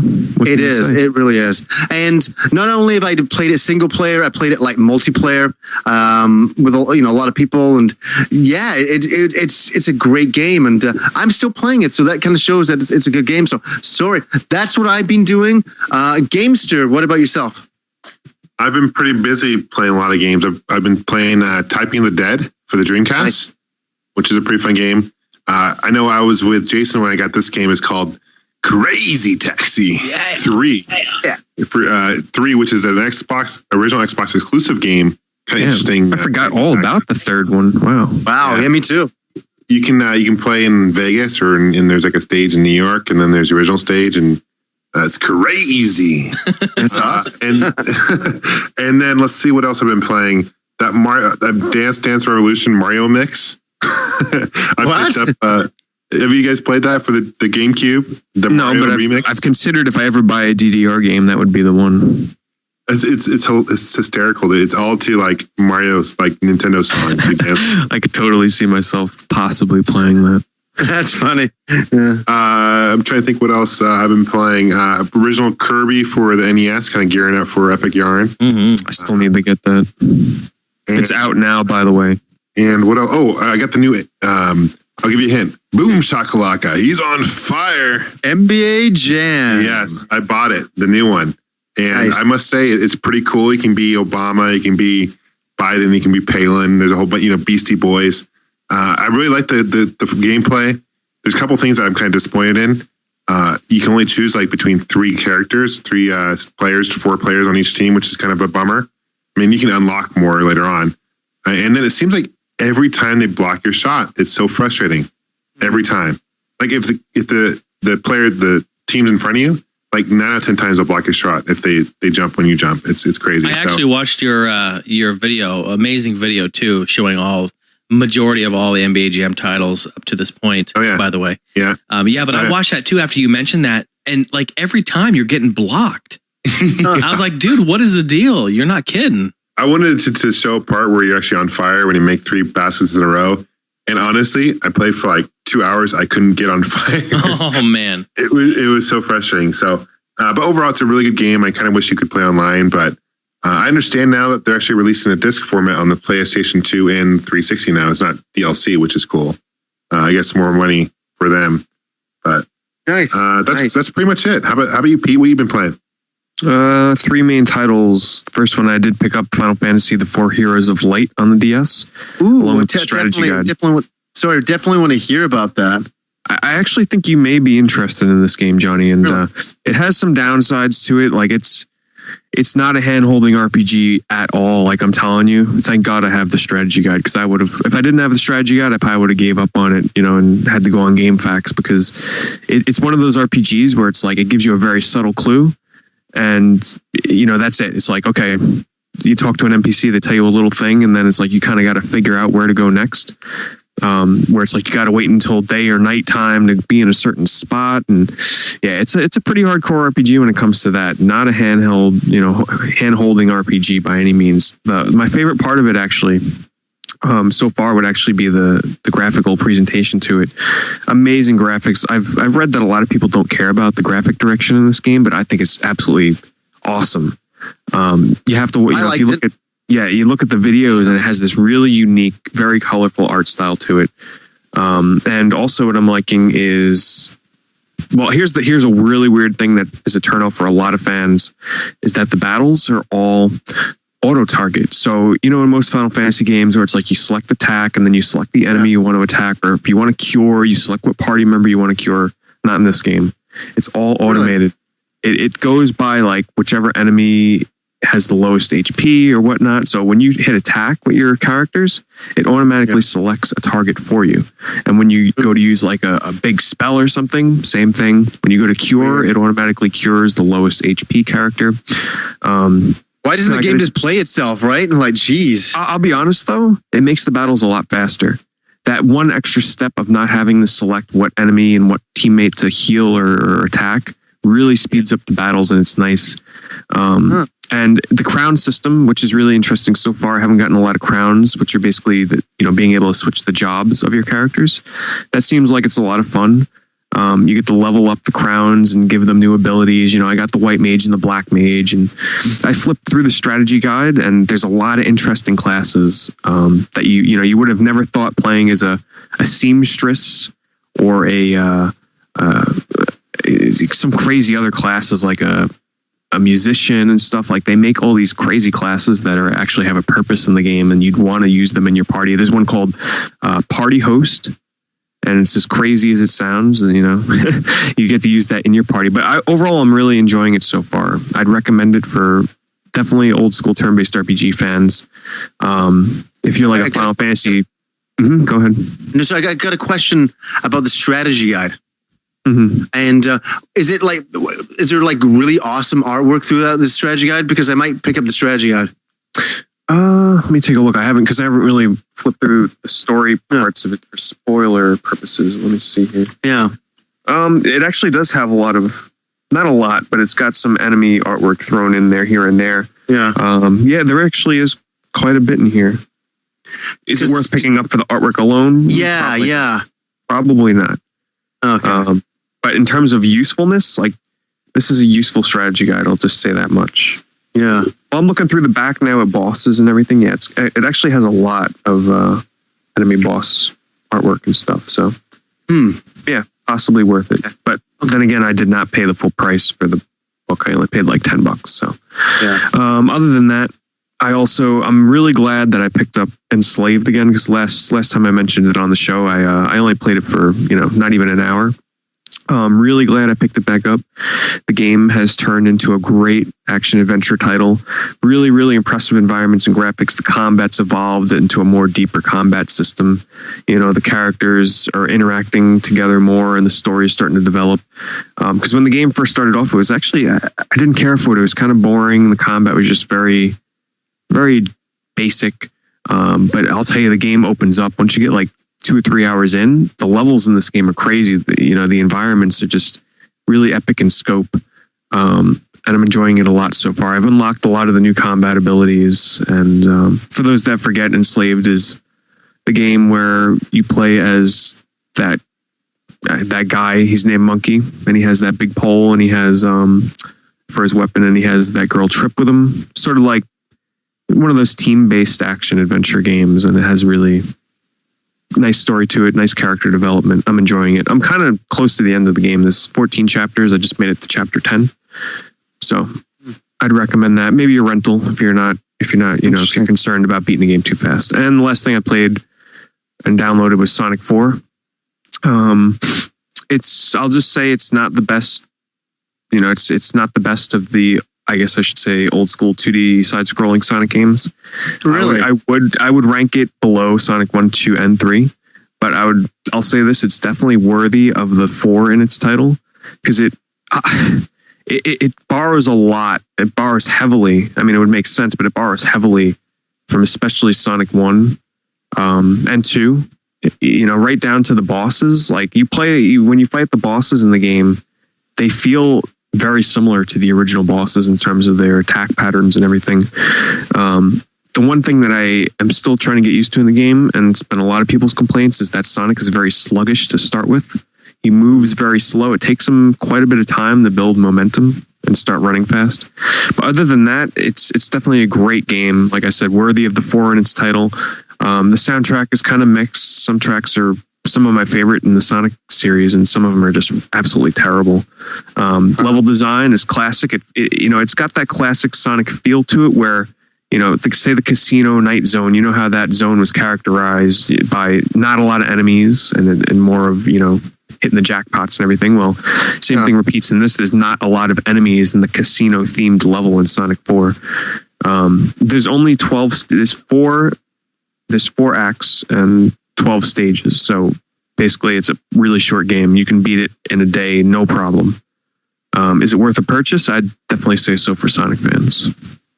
Cool. Did any of you get a chance to check this out, or you plan on getting it? No. I saw the demo of it. Yeah. Yep. But yeah, that's basically it. I haven't played it yet. That's about all I've been playing. I'd say if you're not itching to play Sonic 4, just wait until they release all the episodes, because I believe they mentioned that they want to release it in a disc form once all the episodes are out. So it would make sense. There's going to be 4 episodes, $15 an episode. That's $60. They'll probably discount it for like $39 or $49. So possibly do that. And I played like Etrian Odyssey 3, but that's about all I've been playing. What about you, Jason? I've been playing, went back and played some F-Zero GX on the GameCube. You guys played that? Oh, hell yeah. Fantastic game. Love that game. Very, very fast. Blinding speeds fast. Yes. Been playing that. Also, last couple of days I went back and I'm playing the Unreal Tournament Game of the Year edition, Unreal 99, as it's known on the street. So that's always been a good time. Spent many, many years playing that game, which is fun because I can still host dedicated servers and get in there and play. And it still has a very active community, which is nice. So if anyone out there on PC are playing Game of the Year edition, Unreal 99. Oh, you know what? You can pick up Unreal Anthology. I'm going to plug that because it's like $10 new. And it's got Unreal 99. It's got the original Unreal, Unreal Game of the Year edition, Unreal 2, and Unreal 2004 all in one disc. And it's like $10. I bought it $10 brand new. Wow. So yeah, that's a steal. So if anyone out there is playing Unreal Game of the Year or wants to go get it, hit me up. Because that's what we do. We game it up, dude. Nice. So other than that, I'm playing some Bad Company 2 still. Can't put that down. That's all I've been playing. Before we move away, I can't believe I forgot to mention. Today I got in the mail Fallout New Vegas. And I haven't had a chance to play much of it at all because I just got it in the mail tonight. I played it for maybe 45 minutes. And I'll just say right off the bat, so far I'm not that impressed by it. It just hasn't grabbed me like Fallout 3 did. I absolutely love Fallout 3 has one of the best like intros to a game in terms of like the first 2 hours, sort of introducing you to the world. I love the whole aspect of, you feel like you've been living in this vault ever since you were born and you step out into like this new world. New Vegas, it's like, oh, here you go. Here's the world. And it's just like run down. I don't know. It's just the beginning just is not interesting to me at all. I just turned it off because I was like, you know what? I'm not feeling this right now. Maybe I'll come back to it tomorrow and when I'm a little bit more awake, because I was feeling a little tired. I don't like to play games when I'm tired because then I kind of force myself to play them. But I haven't read any reviews on it. I've just looked at Metacritic and like read the quotes, and supposedly there's a lot of glitches. And one review said that it feels like it's still in the beta stage, like it shouldn't even be released. Yeah, that's crazy. And the funny thing is, when I was playing the game, when you first start moving around your character, it didn't feel precise. It felt jumpy, almost like you let go of the joystick, right? You're moving, you let go of the joystick. Your character takes like an extra step. What? Almost like it was like a bug in the game. I don't know if it's just me or if that's the way the game's meant to be, but it felt really awkward. This is Fallout. This is a new Fallout game. This is Fallout Vegas. I was expecting big things for this game. I was going to go buy the collector's edition on this game. Well, I mean, hold on though. I mean, I'm just at the beginning of the game, so it's I can't truly judge it, but just from initial impressions, I'm not that impressed. Fallout 3 to me seemed so much better. Maybe because it was the first introduction I had to the Fallout universe, and this kind of feels more of the same. Like I'm telling you, right down to the stats and the abilities that you can pick, it's like all the same. One of the worst character creations I've ever seen in a game. Like no matter what you do, your character just looks damn ugly. You turn the slider down like to young, so you don't want your character to look old, and he still looks freaking old. They look hideous. It wasn't fun creating my character, I'll just say that much. But I'll definitely be giving it another go because I bought the damn game, had it shipped here day one from Amazon. And next week my opinions will change, or I'll have better opinions at least on the game. Nice. Hey Pete, I have a question for you. Mm-hmm. Do you prefer getting games on Amazon compared to going to the store and getting it? Here's the thing. I actually just started using Amazon, and I'll have to say I'm really impressed with it because Amazon offers, it's something new that they started using not too long ago. On certain games, usually big game releases, they offer release date delivery for only $1 shipping. Wow. So you have to pre-order the game. But if you pre-order it, they will ship that game to your house and have it there on the day it comes out for $1. Normally, that kind of shipping is like $10. And the really cool thing is a lot of games that you pre-order, they'll give you like a $10 gift certificate for Amazon. So right now, I pre-order, from pre-ordering Fallout and from pre-ordering Enslaved, I have $20 worth of gift cards saved up to use on a future purchase. And I wish I had known, because I had pre-ordered Castlevania from them as well.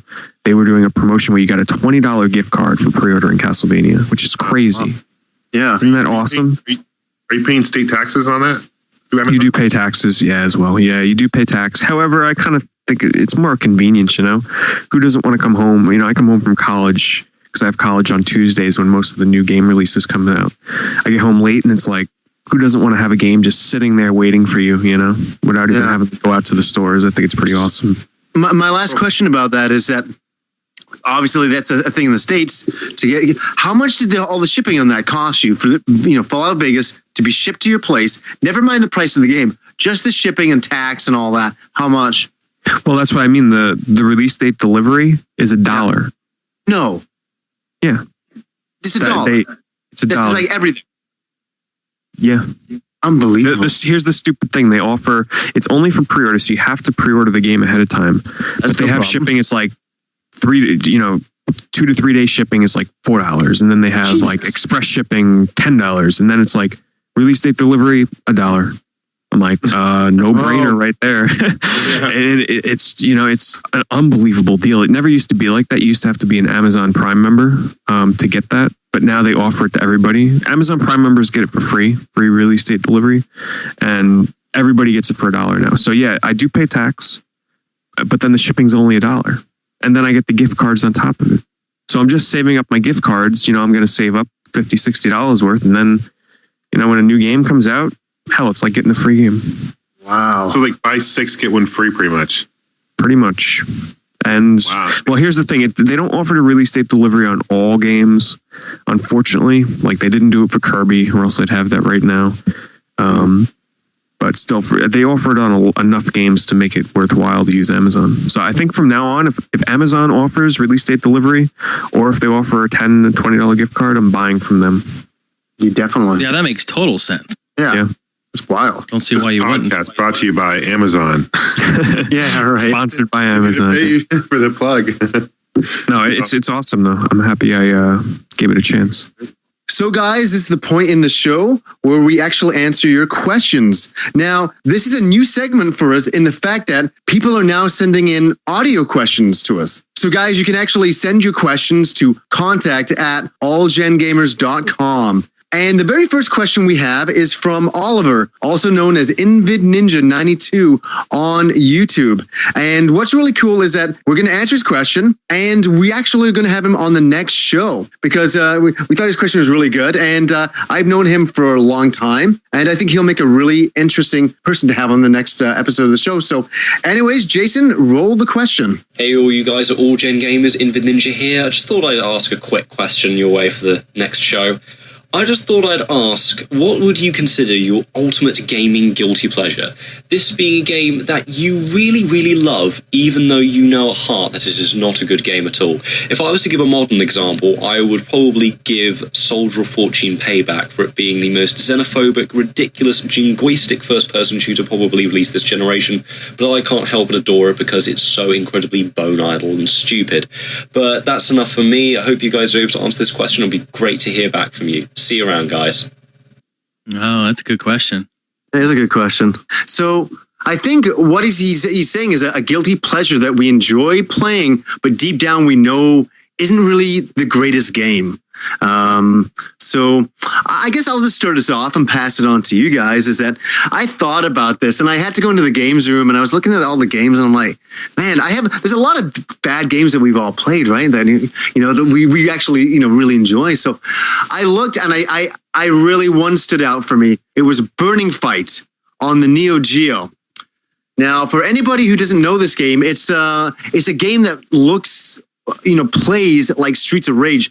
In fact, I think the graphics are a little bit better in a lot of ways. They're a little bit more cartoony, but wow, it's really bad. It's a game you can sit and finish in one go. Like back, we've done the Neo Geo episode.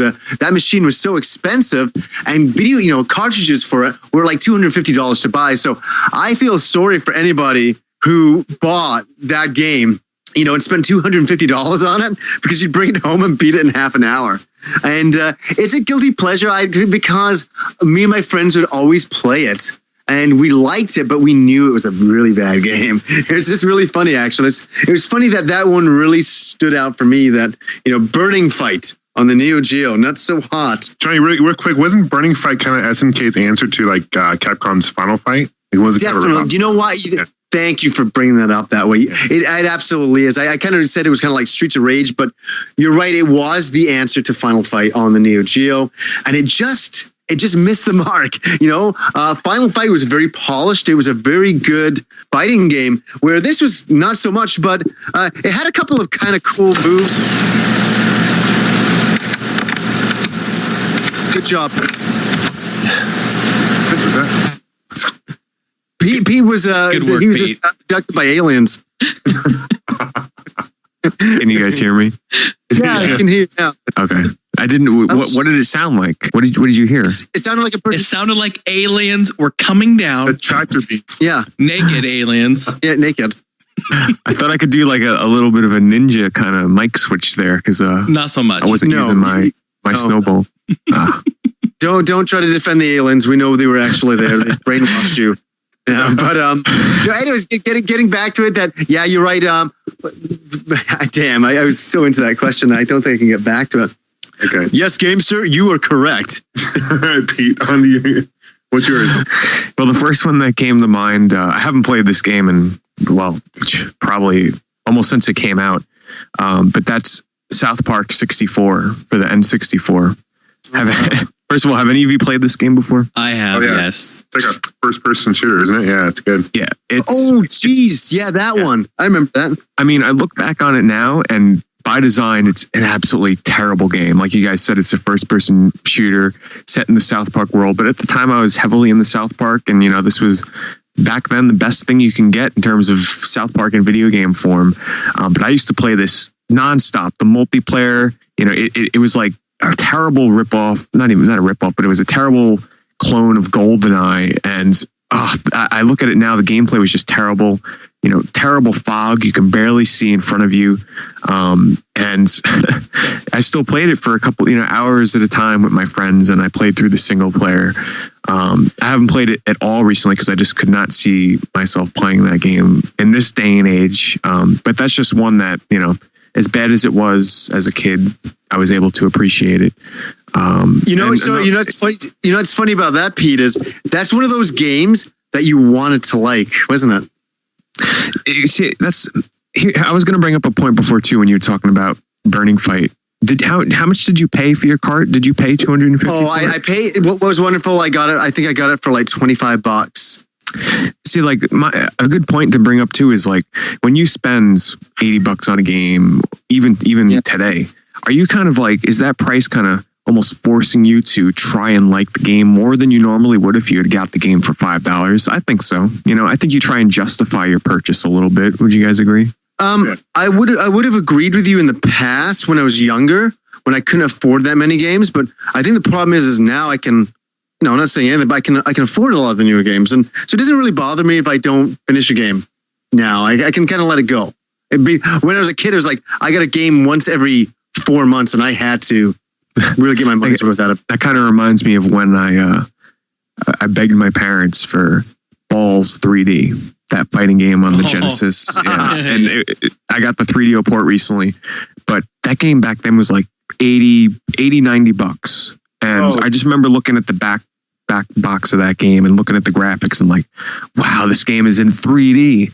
And I finally got it as like a birthday present or something. I forget, but I really love the game because, I had waited so long to get my hands on it. And looking back at it now, that's another game that's actually pretty terrible by gameplay design and everything, but it'll still hold a place in my heart as that game that I had waited so long to get. And I mean, I could definitely go back and play that now for sure for nostalgia reasons. Have you guys played it before? Balls 3D had interesting physics that I don't think many games in that era had.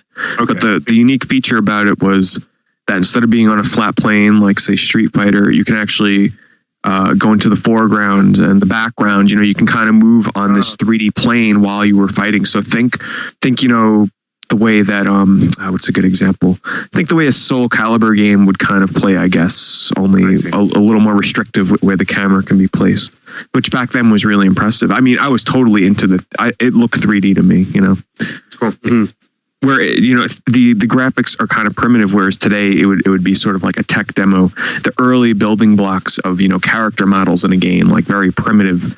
That's kind of what it looked like as a full-fledged finished game. But the other game that I wanted to mention quick is Sonic R, which has absolutely, for a racing game, it was on the Sega Saturn and the PC.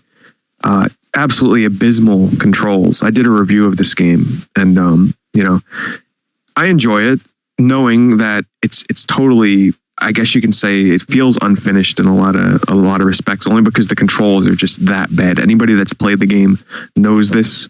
You skittle over the place. It just does not feel right, but I still find myself every once in a while coming back to play that game. Any of you guys played that one? I have not. No, I haven't.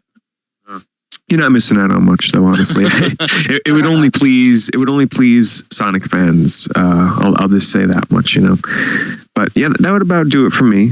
What about you, Gamester? I would probably have to pick. I was thinking about this because I was kind of stepped up first, but thinking back on it on the game, it's Clay Fighter, 63rd and the 3rd. Oh yeah, the N64. I mean, obviously there's a number of them. There's Clay Fighter 1 and 2 for the Super Nintendo, and those are classic. But I used to play that game a lot, and I know especially the one for the 64 got kind of bad reviews. Interesting enough, they're actually coming out with DSiWare is coming out with a new one, which is about. Really interesting. Well, I don't know if it's necessarily new, but I was just reading about it in Nintendo Power this month. But they might. I think it's just a reissue of the 63rd 1/3. But Interplay is coming out again with it, which is, I thought Interplay was done, but I did too, actually.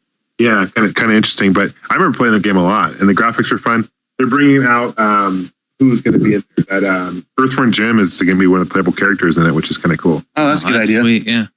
That's great. That's pretty much it. I mean, Clay Fighter was definitely my guilty pleasure back then. That was a good pick, actually. That was a really good pick. Speaking of fighting games of that era, have any of you ever played War Gods? No. Oh man, I have the N64 version. I believe it was also on the PlayStation 1. It's similar in graphics to, I guess you can say, Killer Instinct on the 64, but it was just a terrible fighting game. Like stupid, some characters were just stupidly designed. The really big-breasted woman, you know what I'm talking about. Yeah, was it like really brown graphics? You know what I mean? I remember the cover of it had that green kind of mutant guy on the cover. Oh, yeah, I do remember it. I don't know if I've ever played it, but I remember seeing screenshots of it. I do remember that. That's weird. What a wild pick. That's a weird thing to bring up. He just it reminded me of that game. You know what they're calling That's funny. The new Clay Fighter. You know what's going to be called? It's going to be called Clay Fighter Call of Putty. Oh my god! Nice. Call of Putty. Call of Putty. That's the name of it for DSiWare. So I'll give that a download. But that game you just mentioned, Pete, I have to check that out. Sounds interesting. I have it. I have the 64 port of it. Yeah. I haven't played it though. Check it out. It's one of those games where it's stupid and silly, but it's still lovable. I played that game a lot back then, actually, quite a lot. So check it out if you're a fan of fighting games and you're willing to play one that's not top notch. Cool. Well, I guess I'll get into mine here. How about Sonic Blast Man? Blast Man. Never Sonic Blast Man. Sonic Blast Man. What system? It only came out for the arcade and for Super NES. It is a freaking beat 'em up done by Taito, released in 1990. You guys never played this? I gotta look this up. I think I know this game. Okay, story time. Get around the campfire, kids. All right, so anyway, I didn't get it in 1990. I never physically bought the game. I used to play this with my friends. My friend had it. He lived down the street. We used to hang out and we used to play this. It's kind of like a guilty pleasure beat 'em up because we got this in like mid 90s, like 94, 95, and we were playing on the Super NES, and there were so many other great beat 'em ups to play. There was a lot, yeah. And for some reason, we just played this one all the time. And it was kind of a guilty thing because we always would laugh at each other. We're like, we're really playing this stupid game. We'd always make fun of each other. And there was only 5 levels. We could beat it in like 30 minutes. The characters are huge. And like the walking is really robotic. It's just totally screwed up. But if you go look it up on YouTube. I'm watching some video right now. Like, Yeah. it looks good, but it's just compared to some of the other ones that are out there. I don't even know why we played it. And we actually really joked about it because we would go to each other's homes and they would leave the cart. Like, I'd have my buddies over. They would leave the cart in my Super NES. I'd wake up next morning, it's there. And I'm like, get that out of here. Get that out of here. And then I'd go to their house and I'd drop off the cart and leave it there. It just would circulate. Somehow I have it. I ended up with it. So, Hey, Jason, I'm looking at the picture of the actual arcade, and it looks like something you punch. Is it the right arcade I'm thinking of? I mean, I Googled it, and Is that the right thing? No, it's a side view arcade fighting game, isn't it? I've seen the arcade cabinet. It has this punching thing in the middle. I don't know. Yeah. It has punching gloves, and you're supposed to I don't know how it works. I've never played it. I've never even seen it, but it's definitely over the top. It's over the top. I don't know how. Maybe it's a different port. Maybe it's a totally different game. Because maybe it's a boxing game. I don't know. But the Super NES port is definitely a side-scrolling beat 'em up. Wait a second here. Okay. Tato lost a class action suit for $50,000 to the U.S. Consumer Product Safety Commission because of injuries sustained by players of Sonic Blastman. There you go. Okay. So yeah. Consumer Product Safety Commission alleges that between 1991 and 94, Taito failed to report about 70 cases in which young players fractured or injured wrists and arms as a result of hitting the Blastman's punching pad. What? Wow. Oh my God. You're kidding me. Yeah. No, I just read that. It's so funny here. It reminds me of that arcade. What was the arcade with the arm wrestling one? Do you remember that? Where you do the arm wrestle? Oh, yeah. It kind of looks like that. It reminds me of that. Forget the name of it. This is ridiculous. So it seems like a punching game. I guess it's like I'm watching gameplay of the Super Nintendo one right now, and it's kind of in first person, in like a bonus stage or something. But yeah, they had bonus stage and stuff. It's definitely a beat 'em up. But it's funny. It's funny, Jason, that you played that one. There was so many beat 'em ups and Final. I'm glad Gamester brought up Final Fight. Final Fight really started those types of games. Oh gosh, yes. And then on the Super Nintendo, they were flooded with them. Yeah, I mean, exactly. There were so many. We could do an episode of that. I'd love to compile a list of all the side-scrolling beat 'em ups on the Super Nintendo. Yeah, that'd be a lot to talk about for sure. I like Konami's of Turtles and Simpsons and X-Men. Yeah. Oh my God. all those were so classic. many. So many. Yeah. So anyway, that's my guilty pleasure. Nothing but a big old fail. But it's a fail you like. That's the thing. Yeah, it's true. It's true. Yeah. I do like it. That's cool. So definitely want to thank Oliver, Invid Ninja 92 for the question. Guys, can definitely continue to send us audio questions to the show. We will definitely always put them on and answer them as best we can. We love getting the questions. It's awesome to get these questions and to answer them for you guys. So thank you. Thanks, guys. Hope you've enjoyed the Halloween episode. Yeah, you better like it. Oh, God, it's a boggling. Nice. I'm sure volcano insurance is a thing in Hawaii. It's got to be, right? I don't know.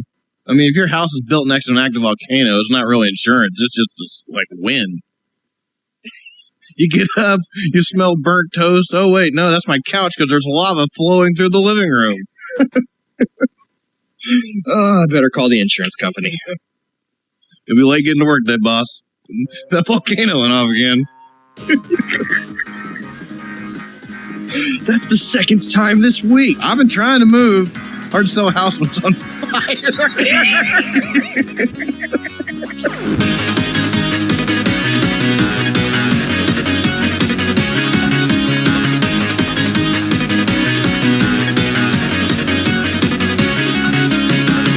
Howdy, everybody. Welcome to episode 214 of the Nintendo Okie podcast for Monday, May the 19th, 2014. I'm your host, Tony, and joining me, as he does every week, we've got Shelby.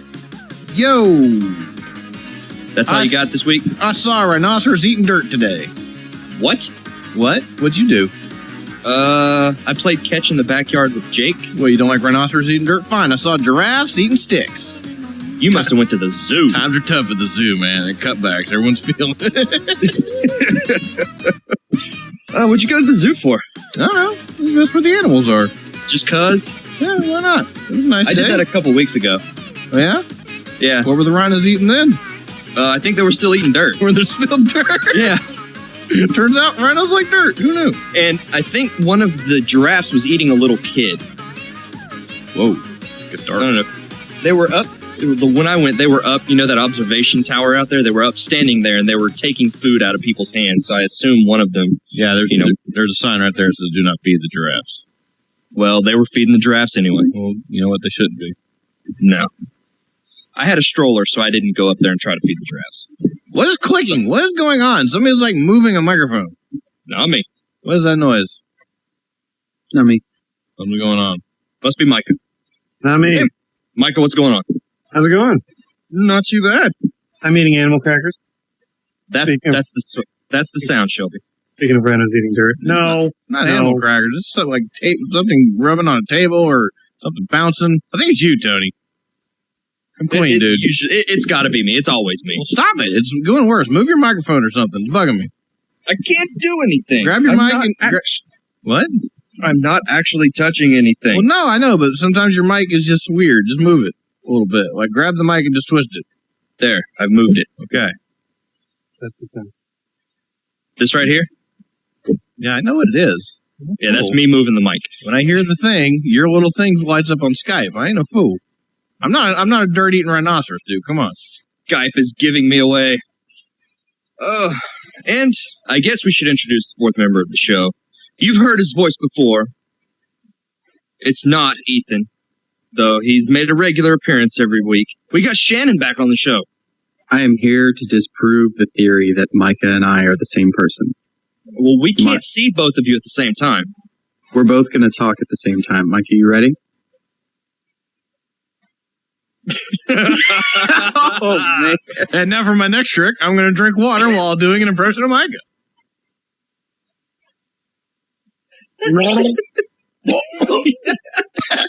No, apparently you're just going to drown live on the show. Well, it probably wasn't a smart choice they used Sunny Delight instead of water.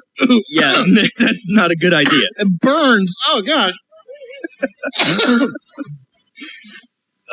You cannot kill yourself on the show. You have made it 214 episodes. Okay. Burns like that banana ketchup. Man, don't remind me. That stuff was weird. I don't ever want to eat banana ketchup ever again. Hey, man, it worked out for Shannon's sister. She's allergic to ketchup. She rocked that thing, or tomatoes or something, right?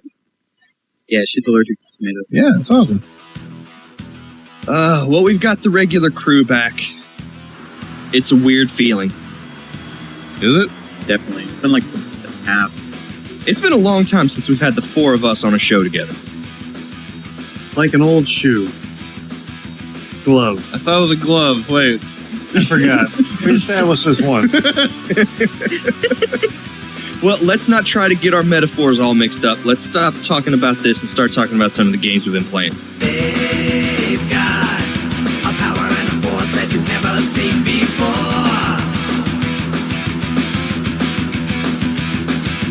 They've got the ability to morph and to even up the score.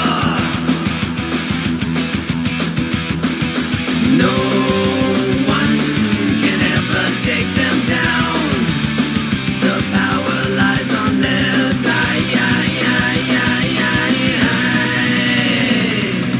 Go, go, Power Rangers! Shin, you're up first. It was an old belt. That's what it was. An old belt? Yeah. Because Tony's always giving hugs. Oh, yeah. Thing. Yeah. Right. Okay, so I'm still playing a lot of Mario Golf. How's your short game? Oh, it's getting good. There you go. What I like to Getting hear. good. You've been practicing. I have. A lot of the tutorials are actually really helpful. They were frustrating to start with, but it gives you enough information and kind of shows you how to start reading the green. And then Tony, you gave probably the best advice of all, and that's don't suck. Always... Yeah, don't suck. No, Tony pointed out that the where it puts your power adjustment at automatically is always probably about 3 yards short. So I'm always shooting just over, and I don't end up with that just sitting with my ball sitting right next to the hole. So Yeah, usually whenever I'm doing that, I try to go just a little bit past and backspin the ball back a little bit. So that way, even if it starts to get away from it, it'll stop real quickly, and I end up closer to the green than I would have been. yeah, I'm still trying to learn the manual swing. I've been using automatic for most of it. But yeah, and using the manual swing gives you a whole lot more precision that you can put on your shots. Apparently not enough precision for you, Tony. No. What? Oh, he's talking about the tournament, the first Nintendo Oki tournament that we did. Oh yeah, how did that go? It went pretty well. We had 9 people that participated in the first tournament, which I was a little surprised. That's more than I thought we were going to get, but I was happy with the turnout. We'll do another one this week, and I'll post the information to the Facebook group and Twitter and all that stuff. But we had 9 people. Shannon, you did really good for your first tournament. Yay! Finished in 3rd place with a 9 under. Number 3 Mario Golfer in the community. Thank you. I finished in 6th place with a 5 under. Okay, that's respectable. The winner of our first tournament on Peach's course was Chevy 203 with an 11 under par. Wow. Yeah, that was crazy. So, the Happy Gilmore, what happened? He had to have had at least a birdie on every hole and throw in a couple of eagles. So, whoa.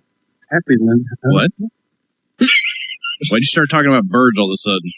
Because those are golf terms, Shelby. What were they again? He had to have a birdie on every hole. Uh-huh. And also a couple of eagles. What about the Arctic Tern? No, that I haven't heard of that one. I'm just joking. That's like the mystical 5 under par, and since there are no par 6 holes, it never gets used. I think that's I think a condor is 4 under par, and an albatross is 3 under. Albatross is 3 under par. Eagles 2 under, birdies 1 under par, and then bogey, double bogey, and then triple bogey, and then you just shake your triple head. Bogey, and then what Shelby usually shoots. Gaz did pretty good for his first tournament with us too, and he got a 6 under. He beat me by 1 spot. So I was really happy to see his name in the participants. Yeah, that's awesome. He'd been asking for a few days, and I finally got it up there, and I think he was one of the first ones to get his score up. So is Gaz still the secret puppet master behind the scenes of Nintendo Oki, pulling the strings, running the show? We can't talk about that, Shelby. The secret's I'm out. not quite sure what you are talking about, Mr. Coulter. I don't know what to say. Do you have any suggestions for which course we should do for our next tournament, Shannon? Ooh. I don't know. I'm thinking the Rainbow coastal Road course with the star-shaped bunkers and stuff. Okay. That'd be pretty cool. I wish I could remember the name of it. Rainbow Road. I say we go for an 18-hole, though. I know it's kind of that hard. is an 18-hole course. Okay, cool. So how do these tournaments happen? It's happening asymmetrical, right? You're not all playing at once. Yes, it's all asynchronous. You Asynchronous, log into the tournament with the code that we give you. Right. And you play a round of golf, and you can post that score. Anytime during the week, you can post that score. And I think you can, at the end of the round, it'll say, do you want to keep this score or do you want to try again? So you can post it. After that, I don't know if you can go back and try to better your score. Okay. I think you can, but I don't know for sure. Okay, I'm going to say, if you have to be in a room with 9 people and watch 18 people hit a ball, or 9 people hit a ball for 18 holes, I would just smash my head into the wall. No, you get to do it whenever you want during the week. You've got 7 days from the time the tournament gets posted to post your score. Okay. Before they have the award ceremony. I could probably make it through 18 holes in 7 days. One of the things I really liked about this is when you do upload your data to the tournament, it puts the ghost data from each one of your strokes in there too. I think I talked about this already, but you get to see how everybody did. So like on hole 2 of Peach's course, I was able to see, Tony overshot that putt, so I need to be a little bit more careful. Stuff like that. So doing it, like entering your scores So it pretty late. behooves you to go last. Yeah, I got you. I think I'm going to put it down. I am more and more digging into this game, impressed at just how good this game really is. How good is it? It's really good. If only I could figure out a way to turn off the me voice. Yahoo! Yeah, the easiest way to do that is just turn the volume down, Shannon. But then you don't hear the sound of the Great stroke shot. and the yeah. You don't get the gratification. Does it sound like the me in Mario Kart, or does it sound like the me's on like the power-up screen of the Wii U? Nothing like either of those. It's. Do you really want to hear it? I can. No. Man, if it was the Wii U home screen, you just like hit like something with your 9-iron. I wouldn't play the game. Mike would burn it down. It's really annoying. I'll put it that way. Why are the Mii's so annoying? Like, why did huh? I don't know, man. They gotta go. They gotta go. They gotta go. Me genocide. We gotta do it.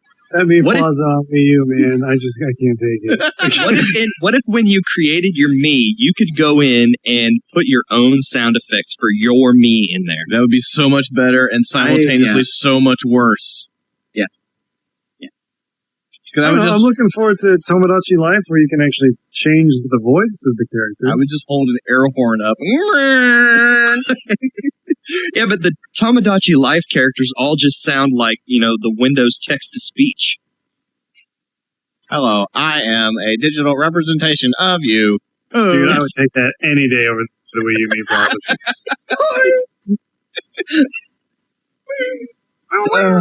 Oh man. So Shannon, you picked up the season pass for Mario Golf, didn't you? I did. Have any of the other 2 DLC packages come out yet? No, I'm not sure. I haven't checked. All I did when I launched Mario Golf this evening was just check on the scores. So, I have been playing a lot as Gold Mario. I think that was the biggest perk of getting the season pass. Is his shot really powerful? It has nothing to do with his shot. All I'm doing is I'm getting coins, because every yard that you drive up the ball, you get 1 coin. So you're cheating.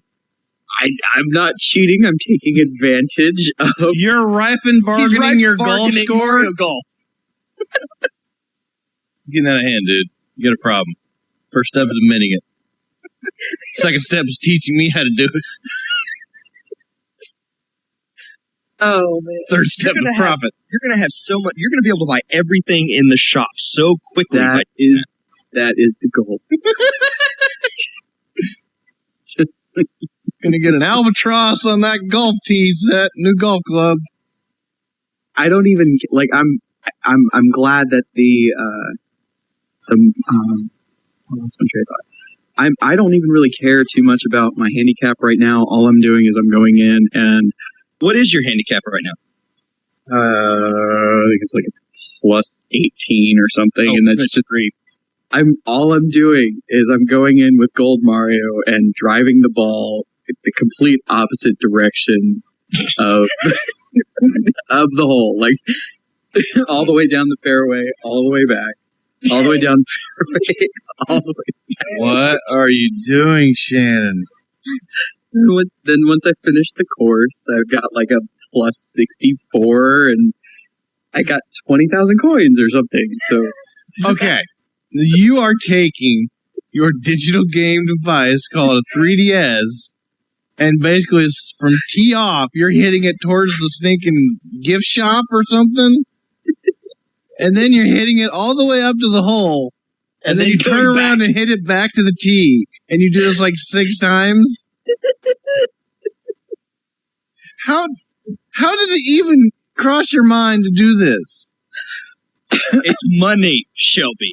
It's not even real money. That's what scares me. Like, next thing you know, he's going to be farming for Bitcoins. Don't think he isn't already doing it. I can say, I'm underestimating him. He installed Adobe Reader. Or Google Ultron. Shannon, that is insane. Shannon, you are insane. I said it.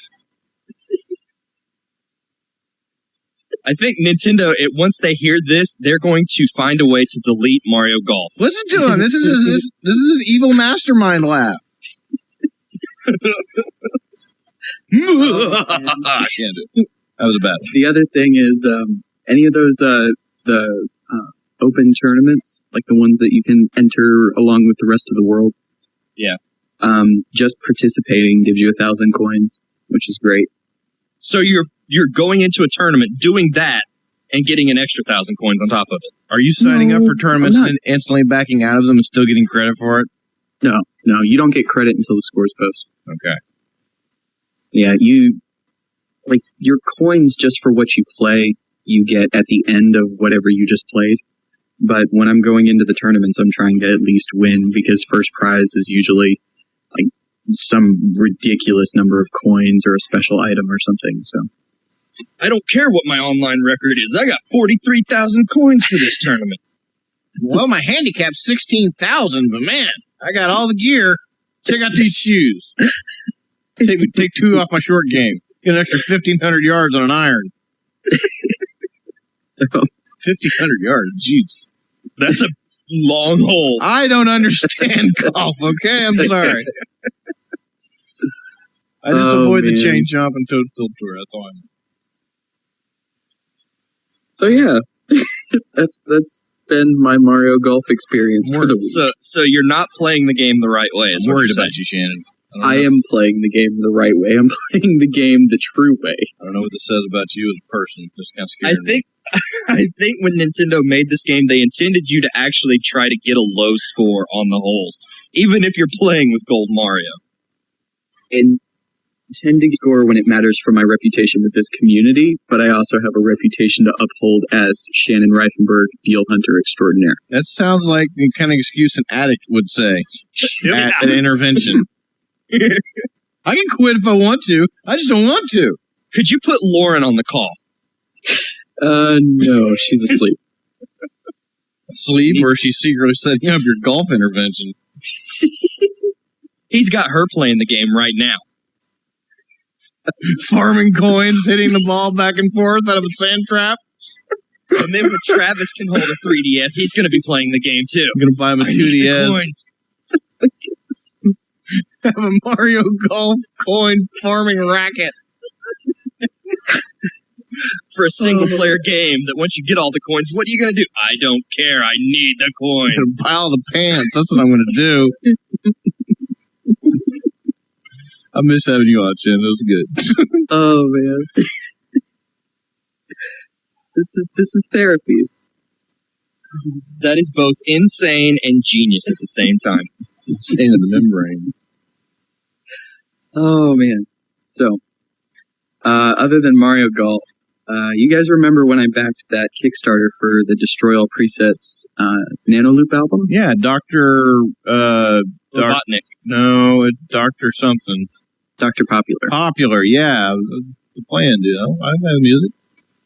Yeah, one of the stretch goals he had on that Kickstarter was to make a tutorial video for Nano Loop, the iPad and iPhone app. Oh, cool. I'm sorry? I said, oh, cool. Yeah, it really is. I watched the tutorial video a couple of times, and I've just kind of been goofing around, making some chiptunes that don't really sound that great, but getting better. Gotta start somewhere. Yeah, gotta start with a little bleep, a little bloop. All bleeps and bloop, man. I can't wait for that cartridge to come in. And I really gotta sit down sometime next week and finish soldering my Game Boy together. Not because you smashed it, because you're making it better. Oh yeah. My Game Boy is becoming a game man. Nice. How long did it take you to think of that? I actually heard somebody to refer to the Game Boy as a game man on the 25th anniversary, so. Okay. But yeah. I'm significantly less impressed then. That wasn't as good as the Reggie comment earlier. I don't remember what happened. I don't even remember. Feels a Mac. It feels a Mac. His body wasn't ready, so they made him a man. Yeah. Oh yeah, I totally forgot about that. Anyway, Worst memory ever. Whatever, dude. I got important things going on over here. It was like 45 seconds. but that's all I've been playing. I'm working on it. You thought I forgot, didn't you? I didn't forget. What are you buying? So, Micah, you're a dirtbag. What? Dude, it's been like 6 weeks since I talked to you, fool. You can't just come out swinging like that. What are you buying? You're a dirty, dirty dirtbag. That's all I gotta What? say. The gauntlet has been thrown. I will end this call right now. You can't do that. Only Shelby can do that. I can. I would totally do it. Don't tempt me. Don't do it. Oh man! So What is your problem? you got me to buy strategy RPGs though. You're gonna That, take me. I take no responsibility for that. I don't even know what you're talking about. I don't even know what you're talking about. Yeah, see? If you're gonna making up nonsense. you're gonna blame Micah, make a case for me. Go all Phoenix Wright on me here. Okay. So, let's see. On Tuesday at 8:12 p.m., I get this iMessage from Micah that says, "Hey, dude, there's a crap load of PSP RPGs on sale for $5 on PSN." Let the record show that the plaintiff is pointing towards his iPhone. "You don't say," was my response. He's like, Micah's response, "Like a lot. Super nerdy SRPGs that you're into. There's like 7 or 8 of them." I hear Micah laughing. That means he's guilty. No, he's doing a really good Micah impression fabricating this story. Did you see this? Have you heard about this? Yeah, that's true. If Micah really did say it, that would have been the first part of the message. Have you seen or heard about this sale? Let me tell you about it. Oh man, that's okay. Your That's defense? okay, because when you hear the list, you'll be happy, Shelby. Okay. So when I start looking for these things, I finally find them because it's not like there was a big advertisement. Micah had to kind of point me in the direction of finding them. So not only did he tell me about them, he told me exactly how to find them. That's dangerous. Go to the weekly sales, then sort it by price. Enter in your banking account number directly. It saves time. Really does. Oh no. Oh, no. Is that even a thing? Anyway. So, these are a lot of Atlas published games that came out on the PSP a while back.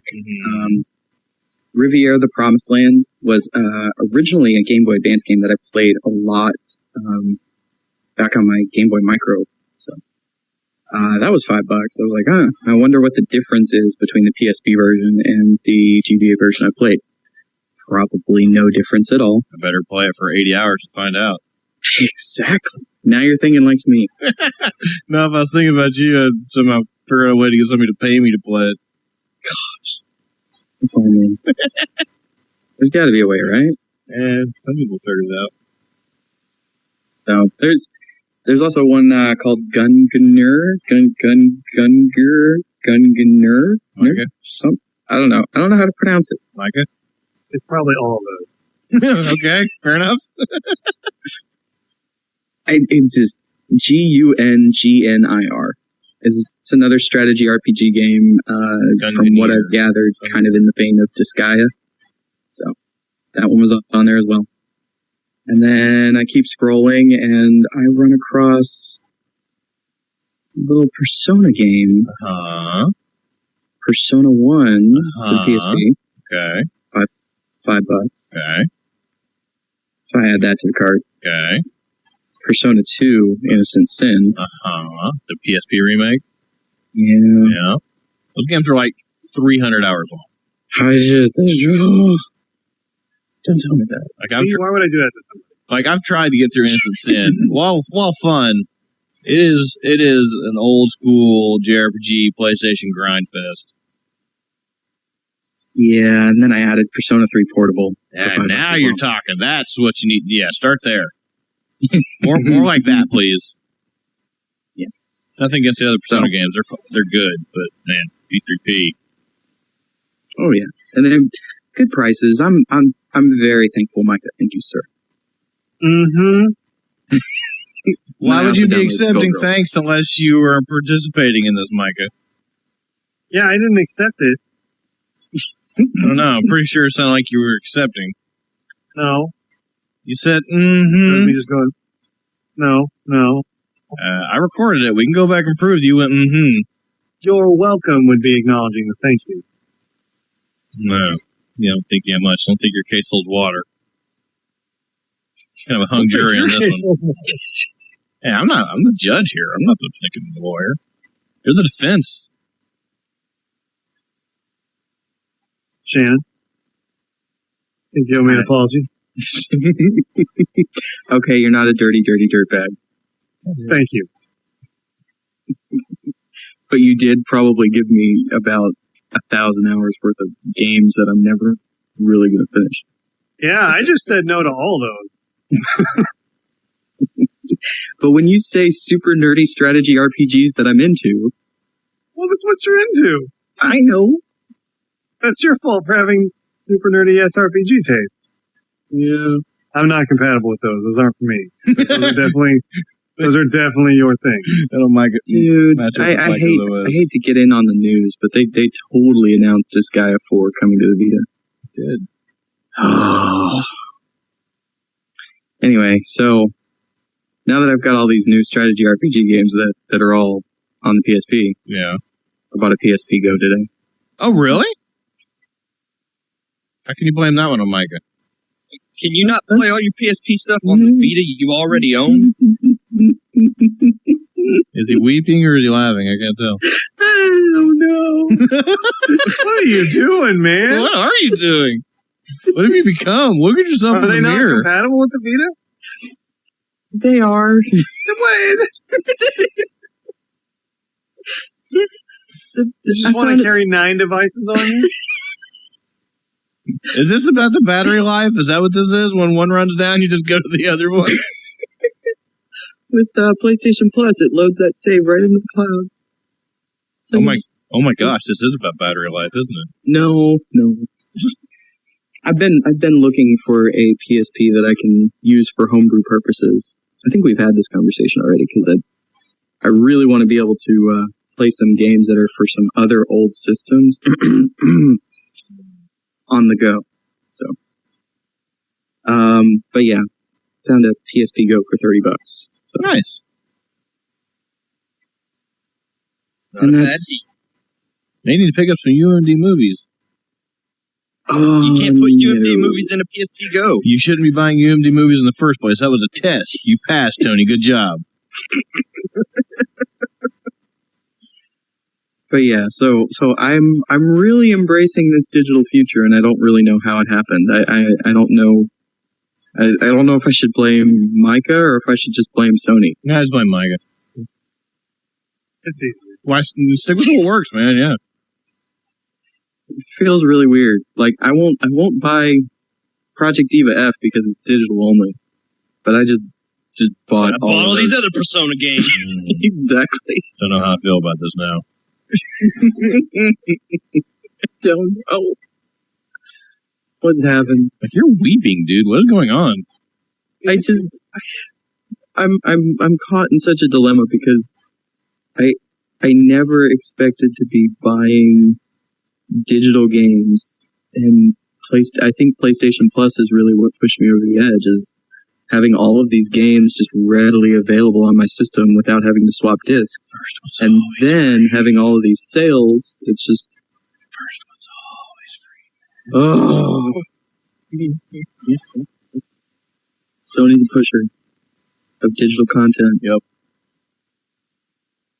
That's it for me. That's enough. All right, Mike. What's up, man?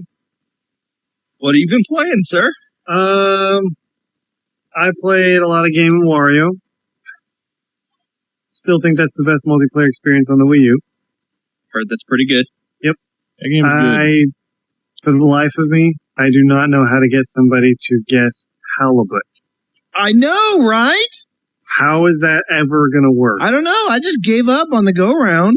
Yeah, That's one of those that if it comes up, I just say it's a fish. And if they say fish, that's close enough. I don't know if that was on the go-around. I think that was salmon, maybe. Yeah. But halibut totally came up for me before. I'm like, I don't know how to do this. How would you make somebody guess how? I have no idea. I can't draw. I can't draw a horse. It looked like an octopus. Like I showed you guys my unicorn, and it looked like a glove with a horn. Yeah, artists we are not. So after rocking some Game of Wario, I fired up a game called Bullet Witch. You guys heard of this one? Mark it. Seen it? I was talking to Ethan this week, and I need to go back, and I've downloaded the last, 10 podcasts. I'm going to count how much time we have devoted to Bullet Witch in the last however many episodes. You sure you want to? Is that a wise way to spend your life? The answer Probably is not. too much time. What are we talking about? Believe me, it was never my intention to perpetuate this. But Shelby, out of the goodness of his heart, burdened me with a copy of it. Because now that he bought a whole other copy just to get the poster, one just kind of fell on my lap. Literally. Everything he just said, 100% true. Yep. You bought another copy just for a poster. Yeah, dude. I want that poster pretty bad.